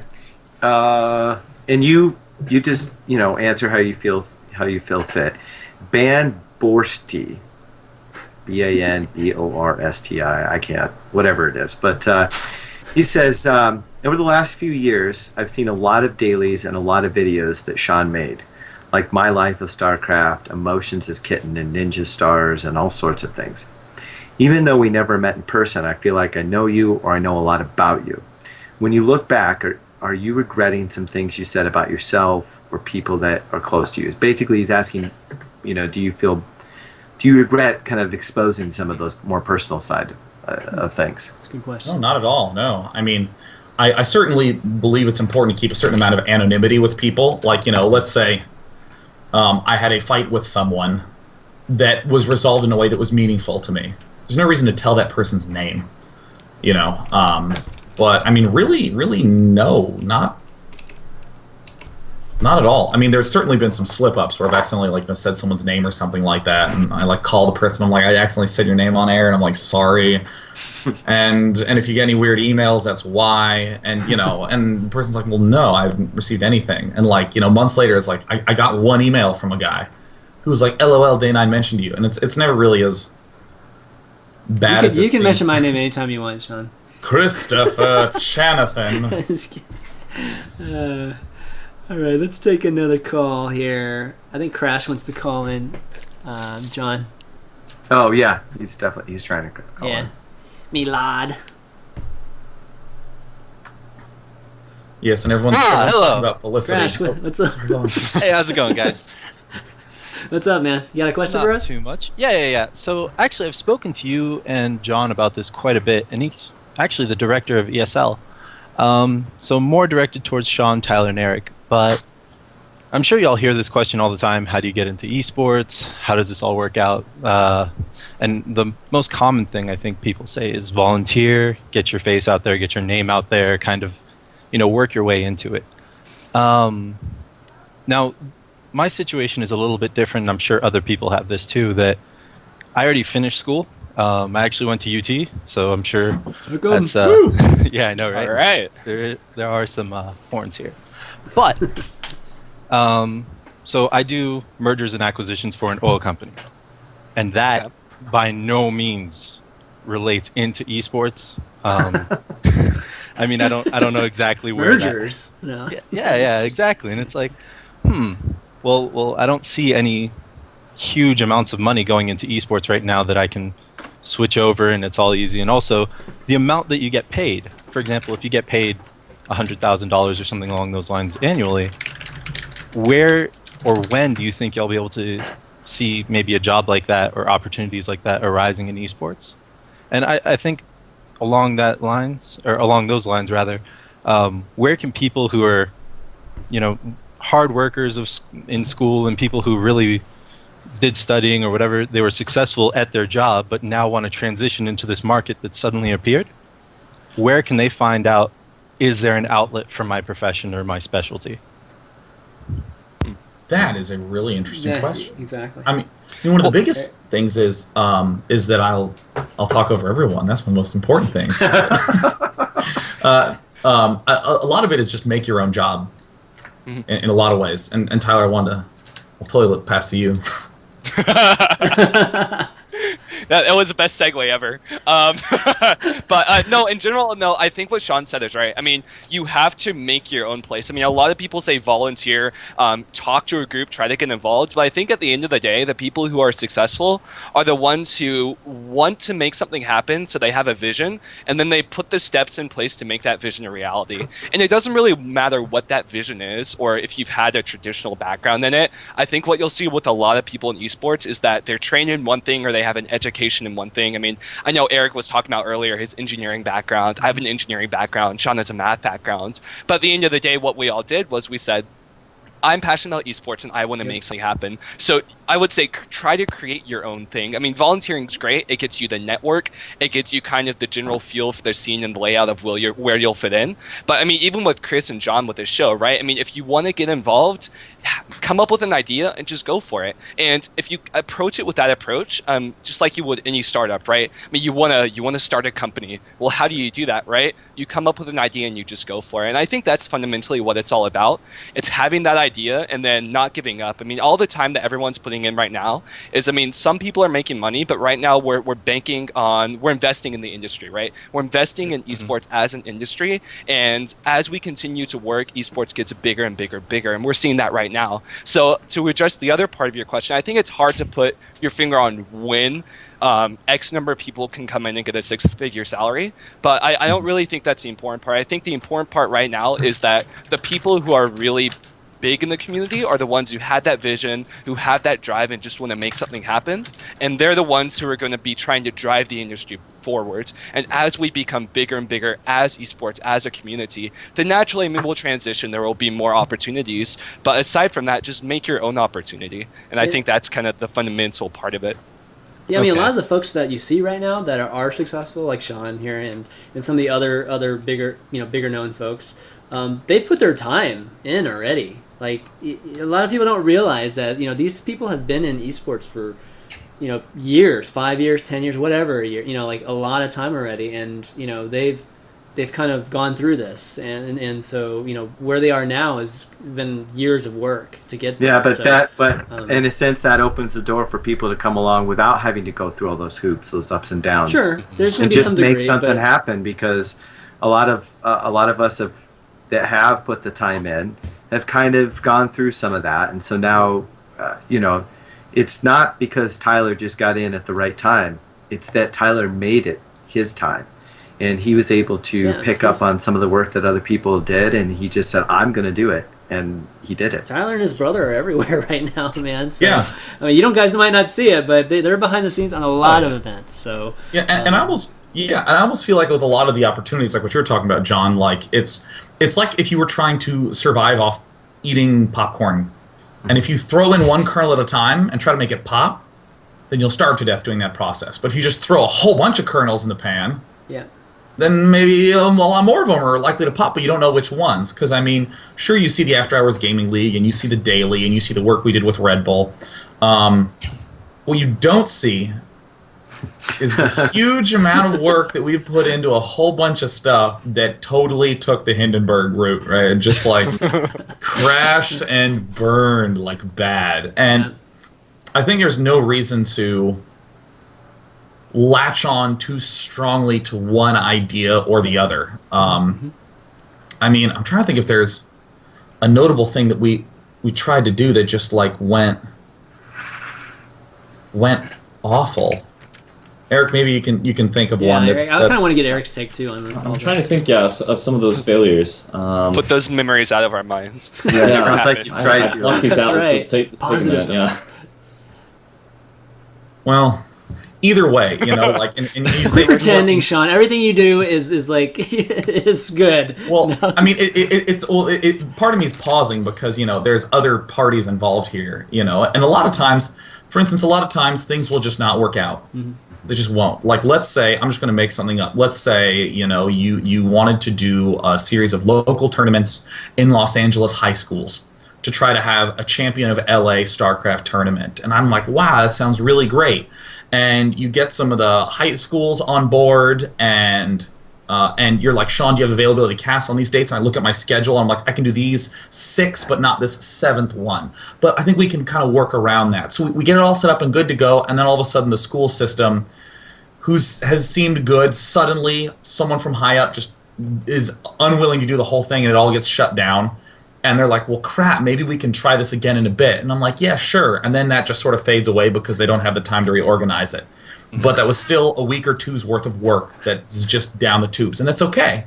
And that sort of thing happens frequently. And it's nobody's fault. There's nothing wrong with it. Maybe that higher up in the education board is not some jerk, but was just like, we just don't actually have the funding to be able to overlap with this and then justify other projects or justify denying other projects too. Right. So I'm like, yeah, I understand.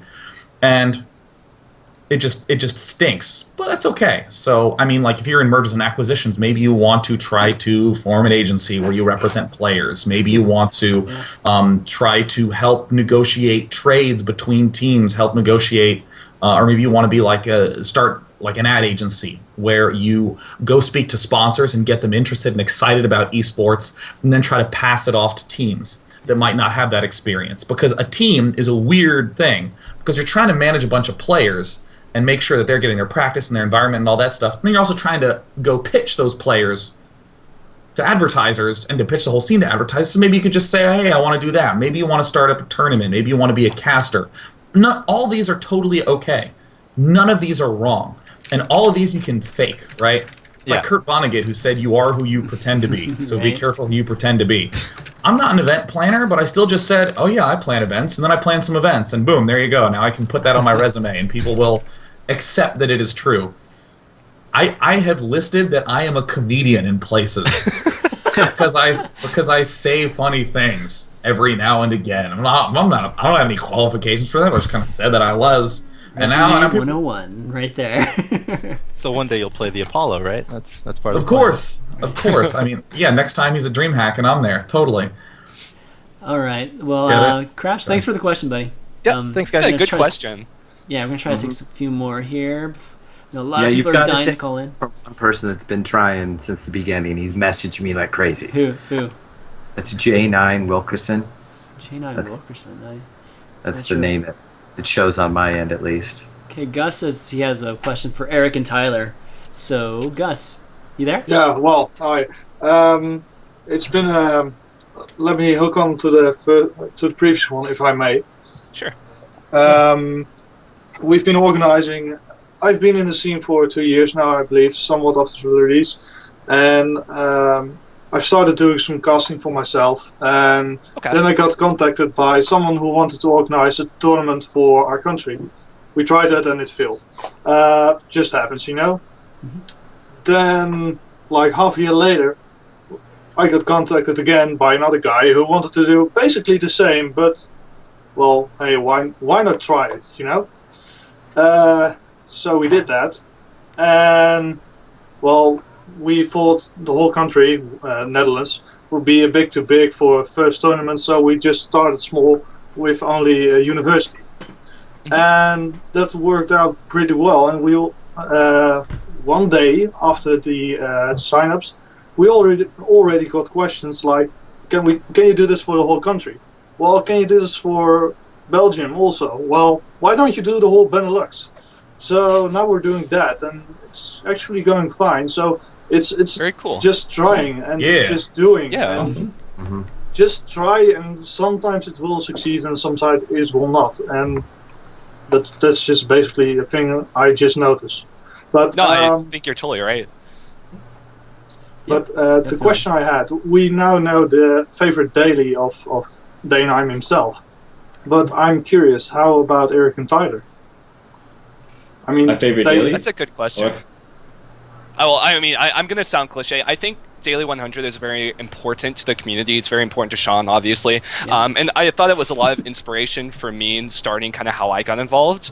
And the inspiration really comes from do what you're passionate about, right? I mean, you can't wait for someone to tell you to get involved. You can't wait for someone to say, well, this is the right time, let's try something. You really have to make that decision internally, and that decision comes from the passion you have, and really you just an idea, right? It all starts with an idea. So taking that and really seeing how far you can take it, and really having that curiosity of how far you can take a certain idea, that's what's important to me, and that's kind of how I got involved. So for that reason, I think Daily 100 was very important, and I think Sean's a really good inspiration, and yeah, that's me. How about you, Eric? Oh, that's a hard question. So many to choose from. Let's see. Eric's what- gonna come off that and be like, "Well, there was this daily where Sean made this dick joke that was really funny." Oh. There was this which daily one? that was impossible to freaking encode, and it sucked. Oh yeah, those are super memorable. All the ones in the early days where there's an encoding bug and they just are deleted from history. Eric's Um, name is actually encoding. Yeah. That's kind of true. Let's see. I would say, I mean, so, some of the first, kind of like when we first launched off the Fun Day Monday. Those I think the first Fun Day Monday. I mean, it's arguably between I think the Queen's Daily, like Mass Queens, was one of the first Fun Day Mondays, and then he was also like That was the BGH match, which is really like the precursor to Fun Day Monday. That was yeah. a ton of fun to watch. Number 65, daily number 65, yep. 65. God, what a BGH, memory. Which one was that? I don't. I've seen it. I just don't. I mean, I've seen 65. I don't know which. It one was that my is, though. friend Dane and Bean playing a 2v2v2v2 on Big Game Oh, Hunters, I think I remember that where one. Dane was at 2 supply and Bean was at Yeah. 0 supply, and they came back and won. Those are the days, man. 2v2v2 or Oh. FFAs where you've got like one SCV or one drone or something. You come back and Yeah. win. Those are the days. All right, Gus. Thanks, man. Thanks, No Gus. problem. Thank you for answering. All right, we'll take two more. I don't know who J9 is, so I'm just gonna. There's a lot of people have been calling. So where is Edward Juarez? He's been calling a lot. Oh, I messed that up. What did I do? There we go. Oh, it's not working for some reason. Okay, well, Oh my god, no! he's been calling so messed it much, all and now up, he's not Chris. available. That's too bad. No, he's calling again. Oh no. Oh well. Jimmy, no. Tony, what's up, man? Hey, I had a question. I actually had also posted it in the chat, but as ain't funny. Oh, okay, good. That was one of the ones I was going to ask. Okay. Yeah. Want to go ahead and ask it live or? Definitely. So I go to a small college, and I'm co-founding the computer game club with a couple of buddies of mine.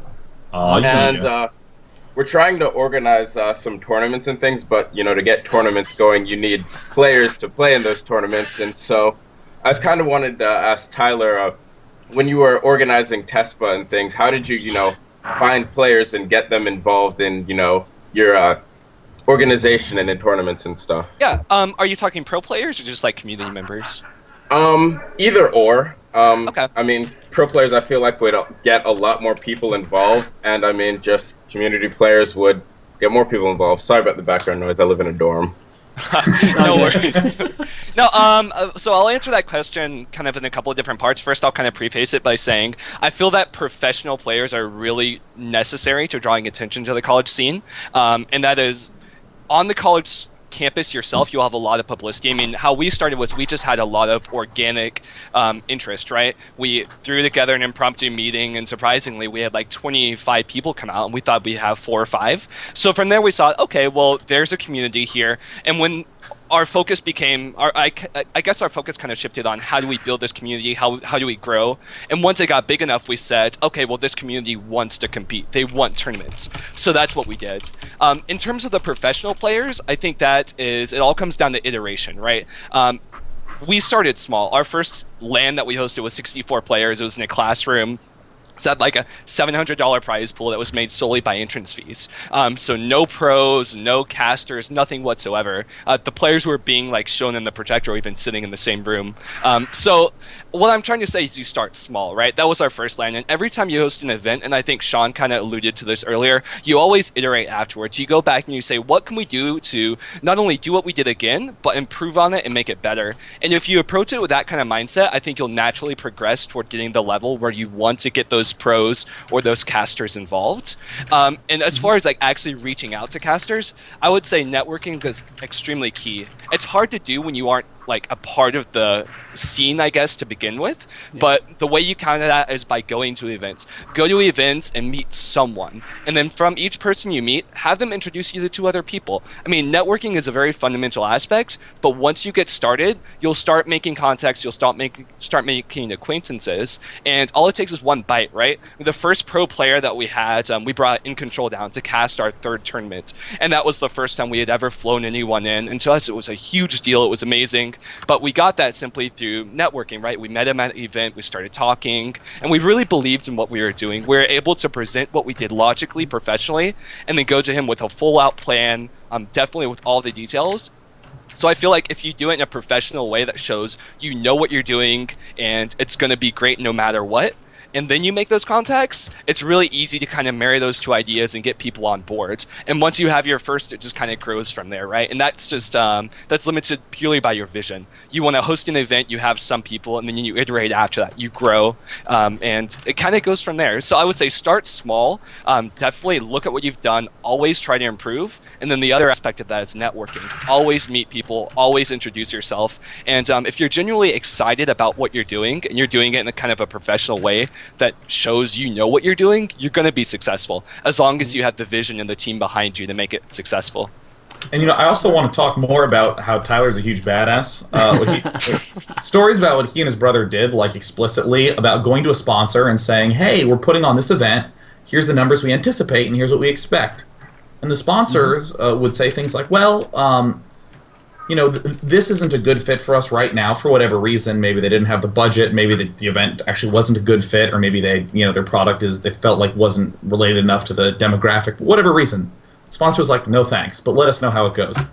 Adam and Tyler would send them an informational sheet after the event had happened, being like, well, here's how it went. Yep. And then went back like the second time for the next event. And we were like, hey, we're doing an event. It's going to be bigger than last time. And they were like, well, no, still no, but let us know how it goes. And would send a second follow-up sheet, including all the numbers and everything, like this is how it went. Correct me if this is wrong, Tyler, but... No, you're totally right. That's right. Yeah. Okay, good. I was fairly certain I wasn't lying. But yeah, and then by like time number 4 or 5, being like, hey, you want to do this? And they're like, well, Jesus, these guys have had a track record of 4 successful events. This seems like a more sure bet. And I mean, there was no magic to that. It was just consistently, like Tyler said, presenting professionally and all the data. Yeah, It all comes down to numbers, yeah. And I feel like having a really good team at your back is also extremely important, especially with things of really large vision, right? I mean, once you get to the level of trying to bring out pro players and pro casters, you've got to be confident in yourself, and you can't be confident unless you know you have all of your ducks in a row, right? And that's really not possible with one people or two people or even a couple people. I mean, you need a really good team at your back, so I'd also recommend that you reach out to those other people at your university who are passionate and try to see what they're good at, right? See what, maybe not what they're good at, but even what they want to learn to do. I think we've been really lucky to have that, and it's kind of interesting because a lot of the people who have done work for us and been a part of our team, Jerry, for example, he's a electrical engineer, but he does all of our graphics work, and he's great. So Jerry's awesome. Jerry also helped at the Red Bull Battlegrounds event. Oh yeah, he did. Yeah. So yeah, reach out to those people in your community, and you'll be able to achieve a lot more collectively than you will alone. So as long as you're passionate and you're confident and you have a vision, sell people on that vision, bring them together, and make it that much better. Well, awesome All right, question, thanks Tony. very much, Thanks, guys. buddy. Well, lots of Hold great. on. Hold on. Okay. What? You said we were going to alternate, and I'm getting yelled at because we didn't alternate Oh my gosh, questions. this is such good questions. job. They're like taking, I know. a long If time. you Okay, guys last have, quick like, one. If you guys are 5 okay more with it, minutes. one quick one. Because I still have to, I mean, these guys are welcome to go anytime. You know that. But I still have to talk about PAX for about 2 minutes at least, and then I got to do something else. But where did I put that? All right. This is an interesting one. You can answer it quickly. But Banriff King asks, question for Eric or Day 9. The players part of the AHGL was discussed, but not the casters. What was the thought process behind this so you think you can cast competition, and has it met your expectations?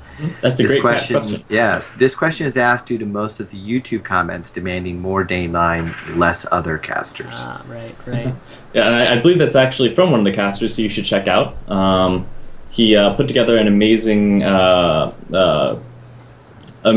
summary of all of the casters in the StarCraft side of that competition, which I believe is on the After Hours Gaming League somewhere at this point, and we'll probably be tweeting that pretty shortly. I think our plan was to tweet it tomorrow when Sean casts the match, so again, thanks to him for being a huge contributor to the league in that respect. So you can think you can cast contest was our way of thinking, okay, how do we create a win-win scenario for this league? The players and the league really like to see their games cast. That's just cool for them.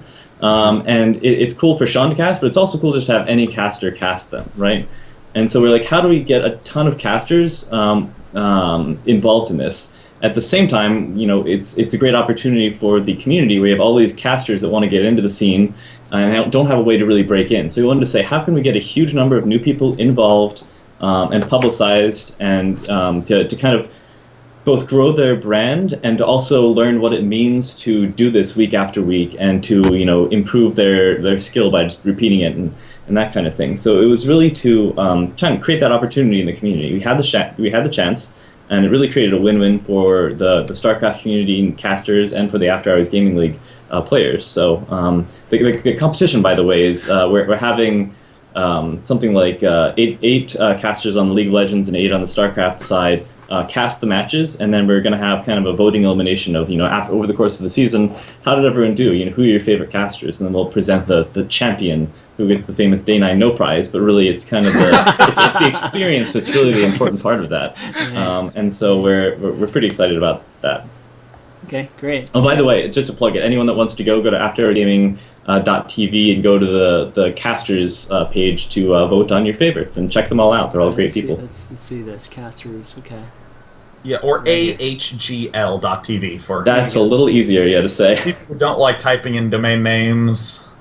Exactly. And I sort of continuing on with that, Eric's been really smart about structuring a lot of just the rules to be focused on the players having fun and the players having that sort of engagement and trying to involve as many people as possible. There are codified rules in the official handbook, but there's also segments of the handbook that say, but if the two captains agree to a different setup, that's fine. Sort of loosely. Okay. So, if, for instance, there's 4 matches that need to be played. technically you should play them in order 1, 2, 3, 4. But if there's a scheduling issue, there's nothing wrong with doing it out of order. Yeah. So this means that the teams that are a little bit more casual, who want to have a little bit more fun and goof around a little bit, they can both agree to not make Marines in a TVT and just see what happens. And that's totally fine. We're not gonna stop the way that people want to have fun. And then as you climb towards the end, the teams that are more competitive will naturally want to be more competitive. And the whole "so you think you can cast competition" that Eric concocted is very much so on that theme. How do you just bring more people in? How do you create a structure that makes people participate in their own fun?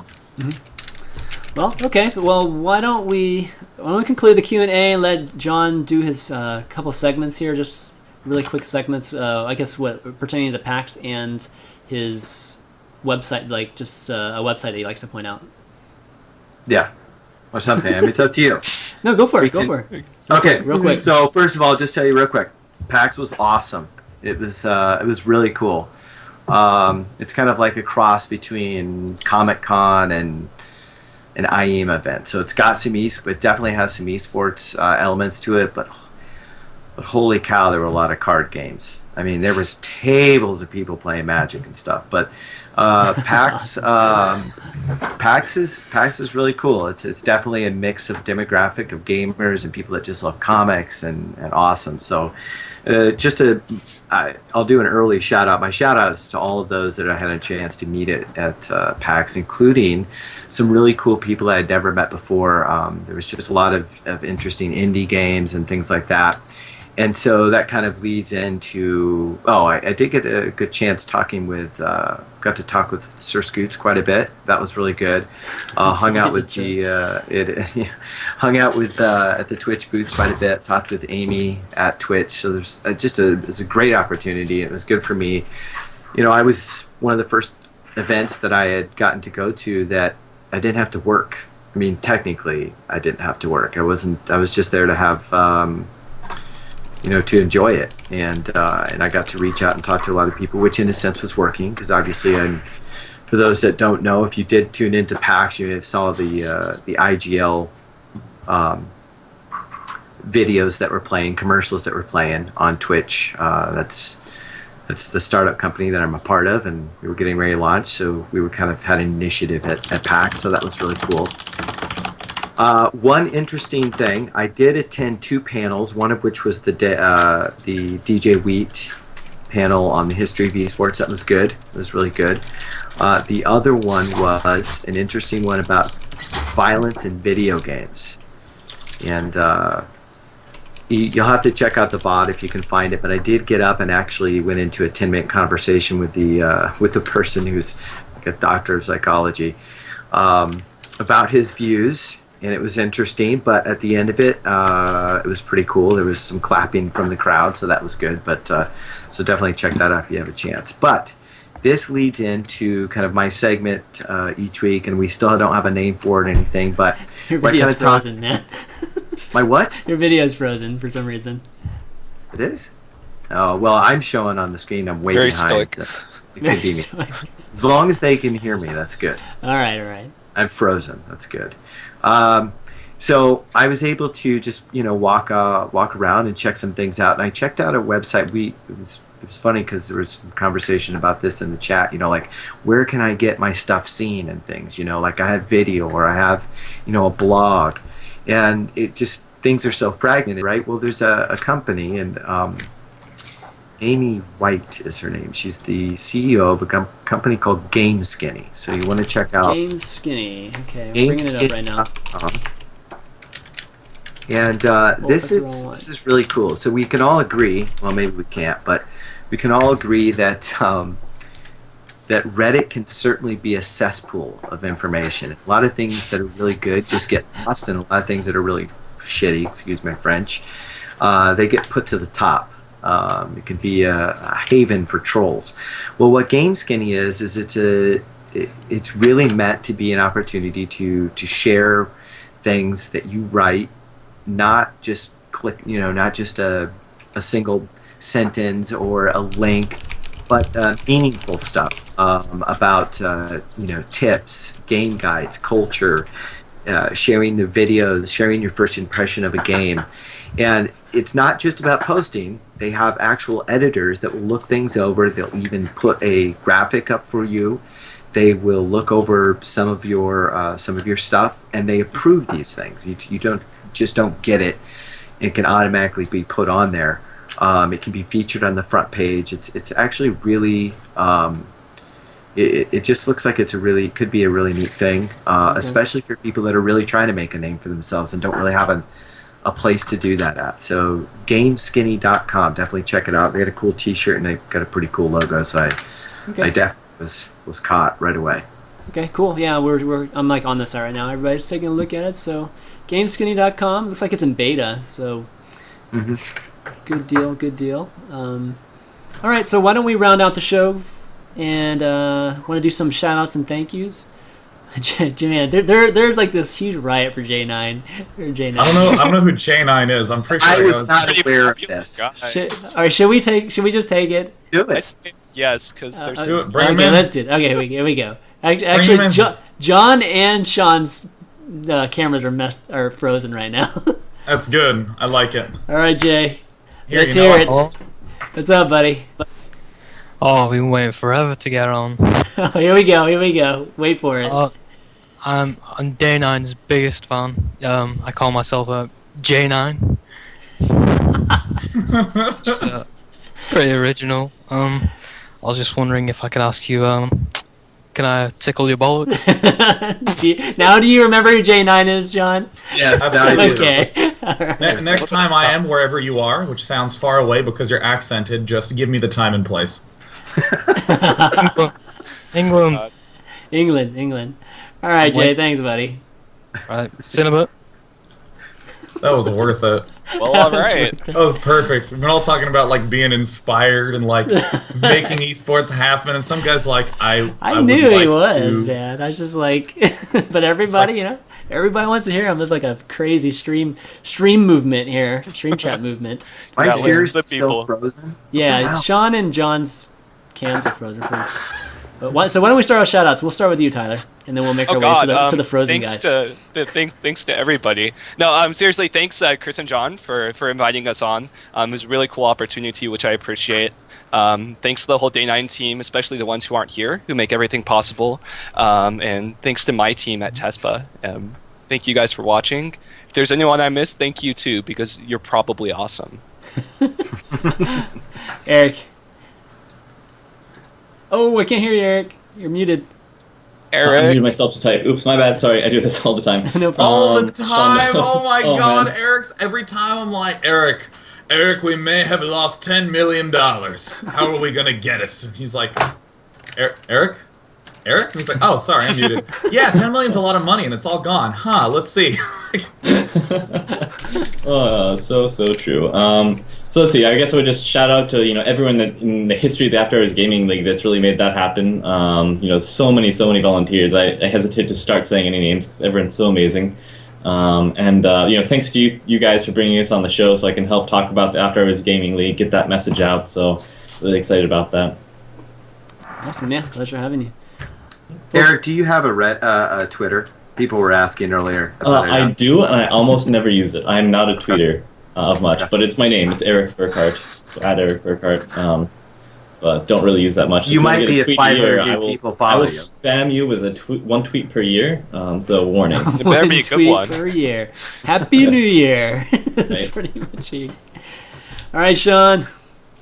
I'd like to give a shout out to the wonderful individuals who helped make Day 9 TV possible who are not here. Tom, Stephanie, Gabe, Nate, Bernard, Eric. I hope I'm not forgetting anyone else. Kara. Oh, well, I mean, it's Kara, certainly. She was going to be on here, but amazingly so, her flight got canceled because there's like a huge blizzard going through the Midwest. And they rescheduled it like 2 days later because all the flights are booked for spring break. So that's kind of psycho. So she just stuck there? Where is she stuck?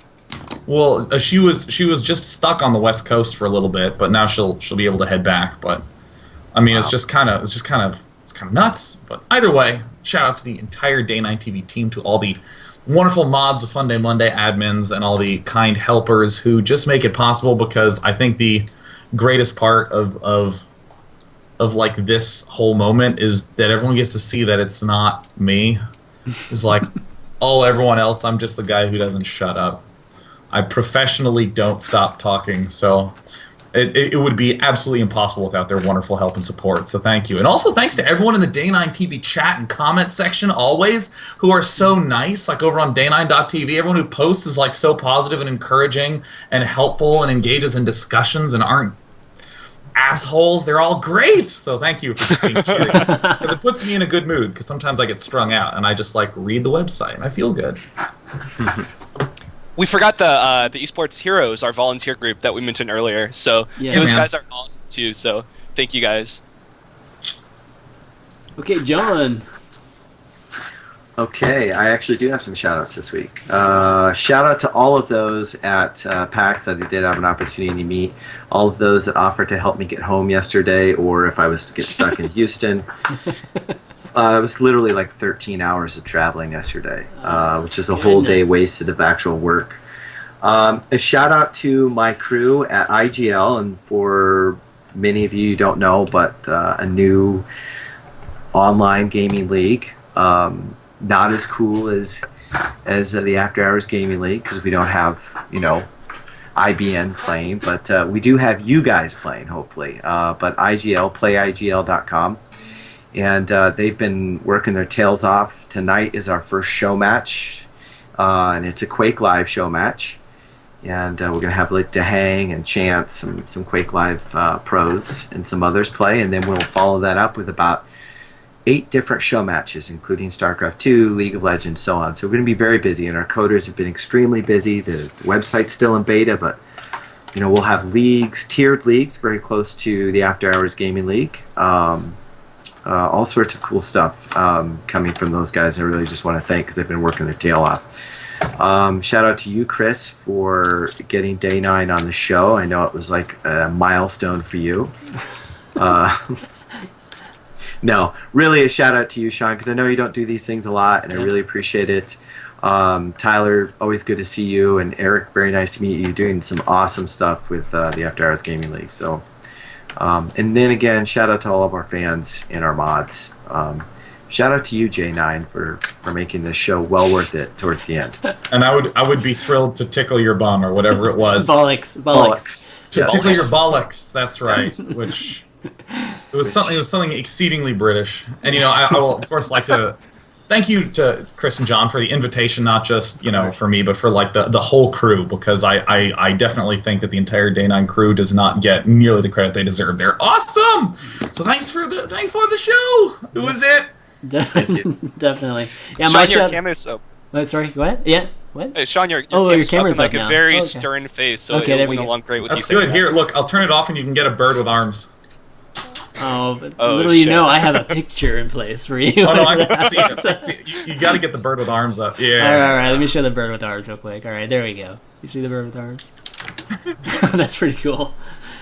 So my shout-outs, obviously, shout-outs to our guests, Sean, Eric, Tyler. Amazing show. And, again, having you on, Sean, talking about the business side of all this stuff, like John said, I don't see you do these kind of things very often, so I really appreciate you coming on. And I wanted to have the whole team on, including Kara, because like you said, like not very many folks get to really see what you guys do behind the scenes. And Eric, I know you're not the type of guy who's just gonna jump out to the forefront, and kind of just get the attention, that sort of thing. So I kind of wanted to give you a little bit of attention, today, and that sort of thing. Thank you. And I just want to thank you guys for the whole launch party. Was pretty impactful for me. So I just wanted to kind of just share some of that with the community too. So huge thanks again for you guys coming on, and big shout out to my mods for manning the chat today and just always being a great group of people that I bounce ideas off of. Big shout out to you too, John, for doing these shows with me, and sure. And putting up with just all my pickiness when it comes to graphics and everything. That's what makes this show what it is. Exactly. And so I do have an announcement, guys. So Red Eye, who's our other co-host, ESL is working him like a dog, and as you can tell, he hasn't been on in a while. So what we've decided to do is Red Eye's just going to kind of take a step back, and whenever his schedule kind of clears up, he'll do some guest hosting for us. Maybe in the summer or something like that. But so in the meantime, we're actually going to pull on a new host, which we will announce later on this week. Oh, I'm not sure what happened to the stream, but we'll announce later on this week. I know Sir Scoots has gotten a hold of it, so you might be seeing some SSN announcement on Twitter sometime this week before I even get a chance That's to announce actually going to become a real thing, this SSN crap, isn't it? I love it. But yeah, we will have a new host starting next week, and I'm really excited to have him on. And it's going to be a lot more entertaining. I'll just say that with him on the show. So it'll be definitely a good time. But VODs for the show will be up. I'm probably uploaded right after this, and if all things went well, otherwise I have to edit it. So. And follow me on Twitter, twitter.com/ChanmanV. Everybody else's Twitter. Did we plug on? No, I didn't do my Twitter. Okay, go for it. Everybody's Twitter. I think I have over 100 followers now. It's ES _John Clark. I'll put that in the chat. And obviously Sean. Everybody knows Sean's. Day9 TV. Tyler. Twitter.com/Tyler Rosen. And then Eric, I think, talked about his Twitter. You can find all the past episodes on youtube.com/ChanmanV. And join the Google Plus StarCraft 2 discussion community that Red Eye started. I'm kind of manning, so almost up to 4,000 people. So join up there. You're going to see some interesting articles there that are a little bit different than Reddit. But that's going to be it for climbing the ladder this week. So for ChanmanV, John Clark, Day9, Eric, and Tyler, we will see you next week. Cue the music. Where is it? Yeah. And remember, we can still talk during this time because we can't hear you. Woo! We did it!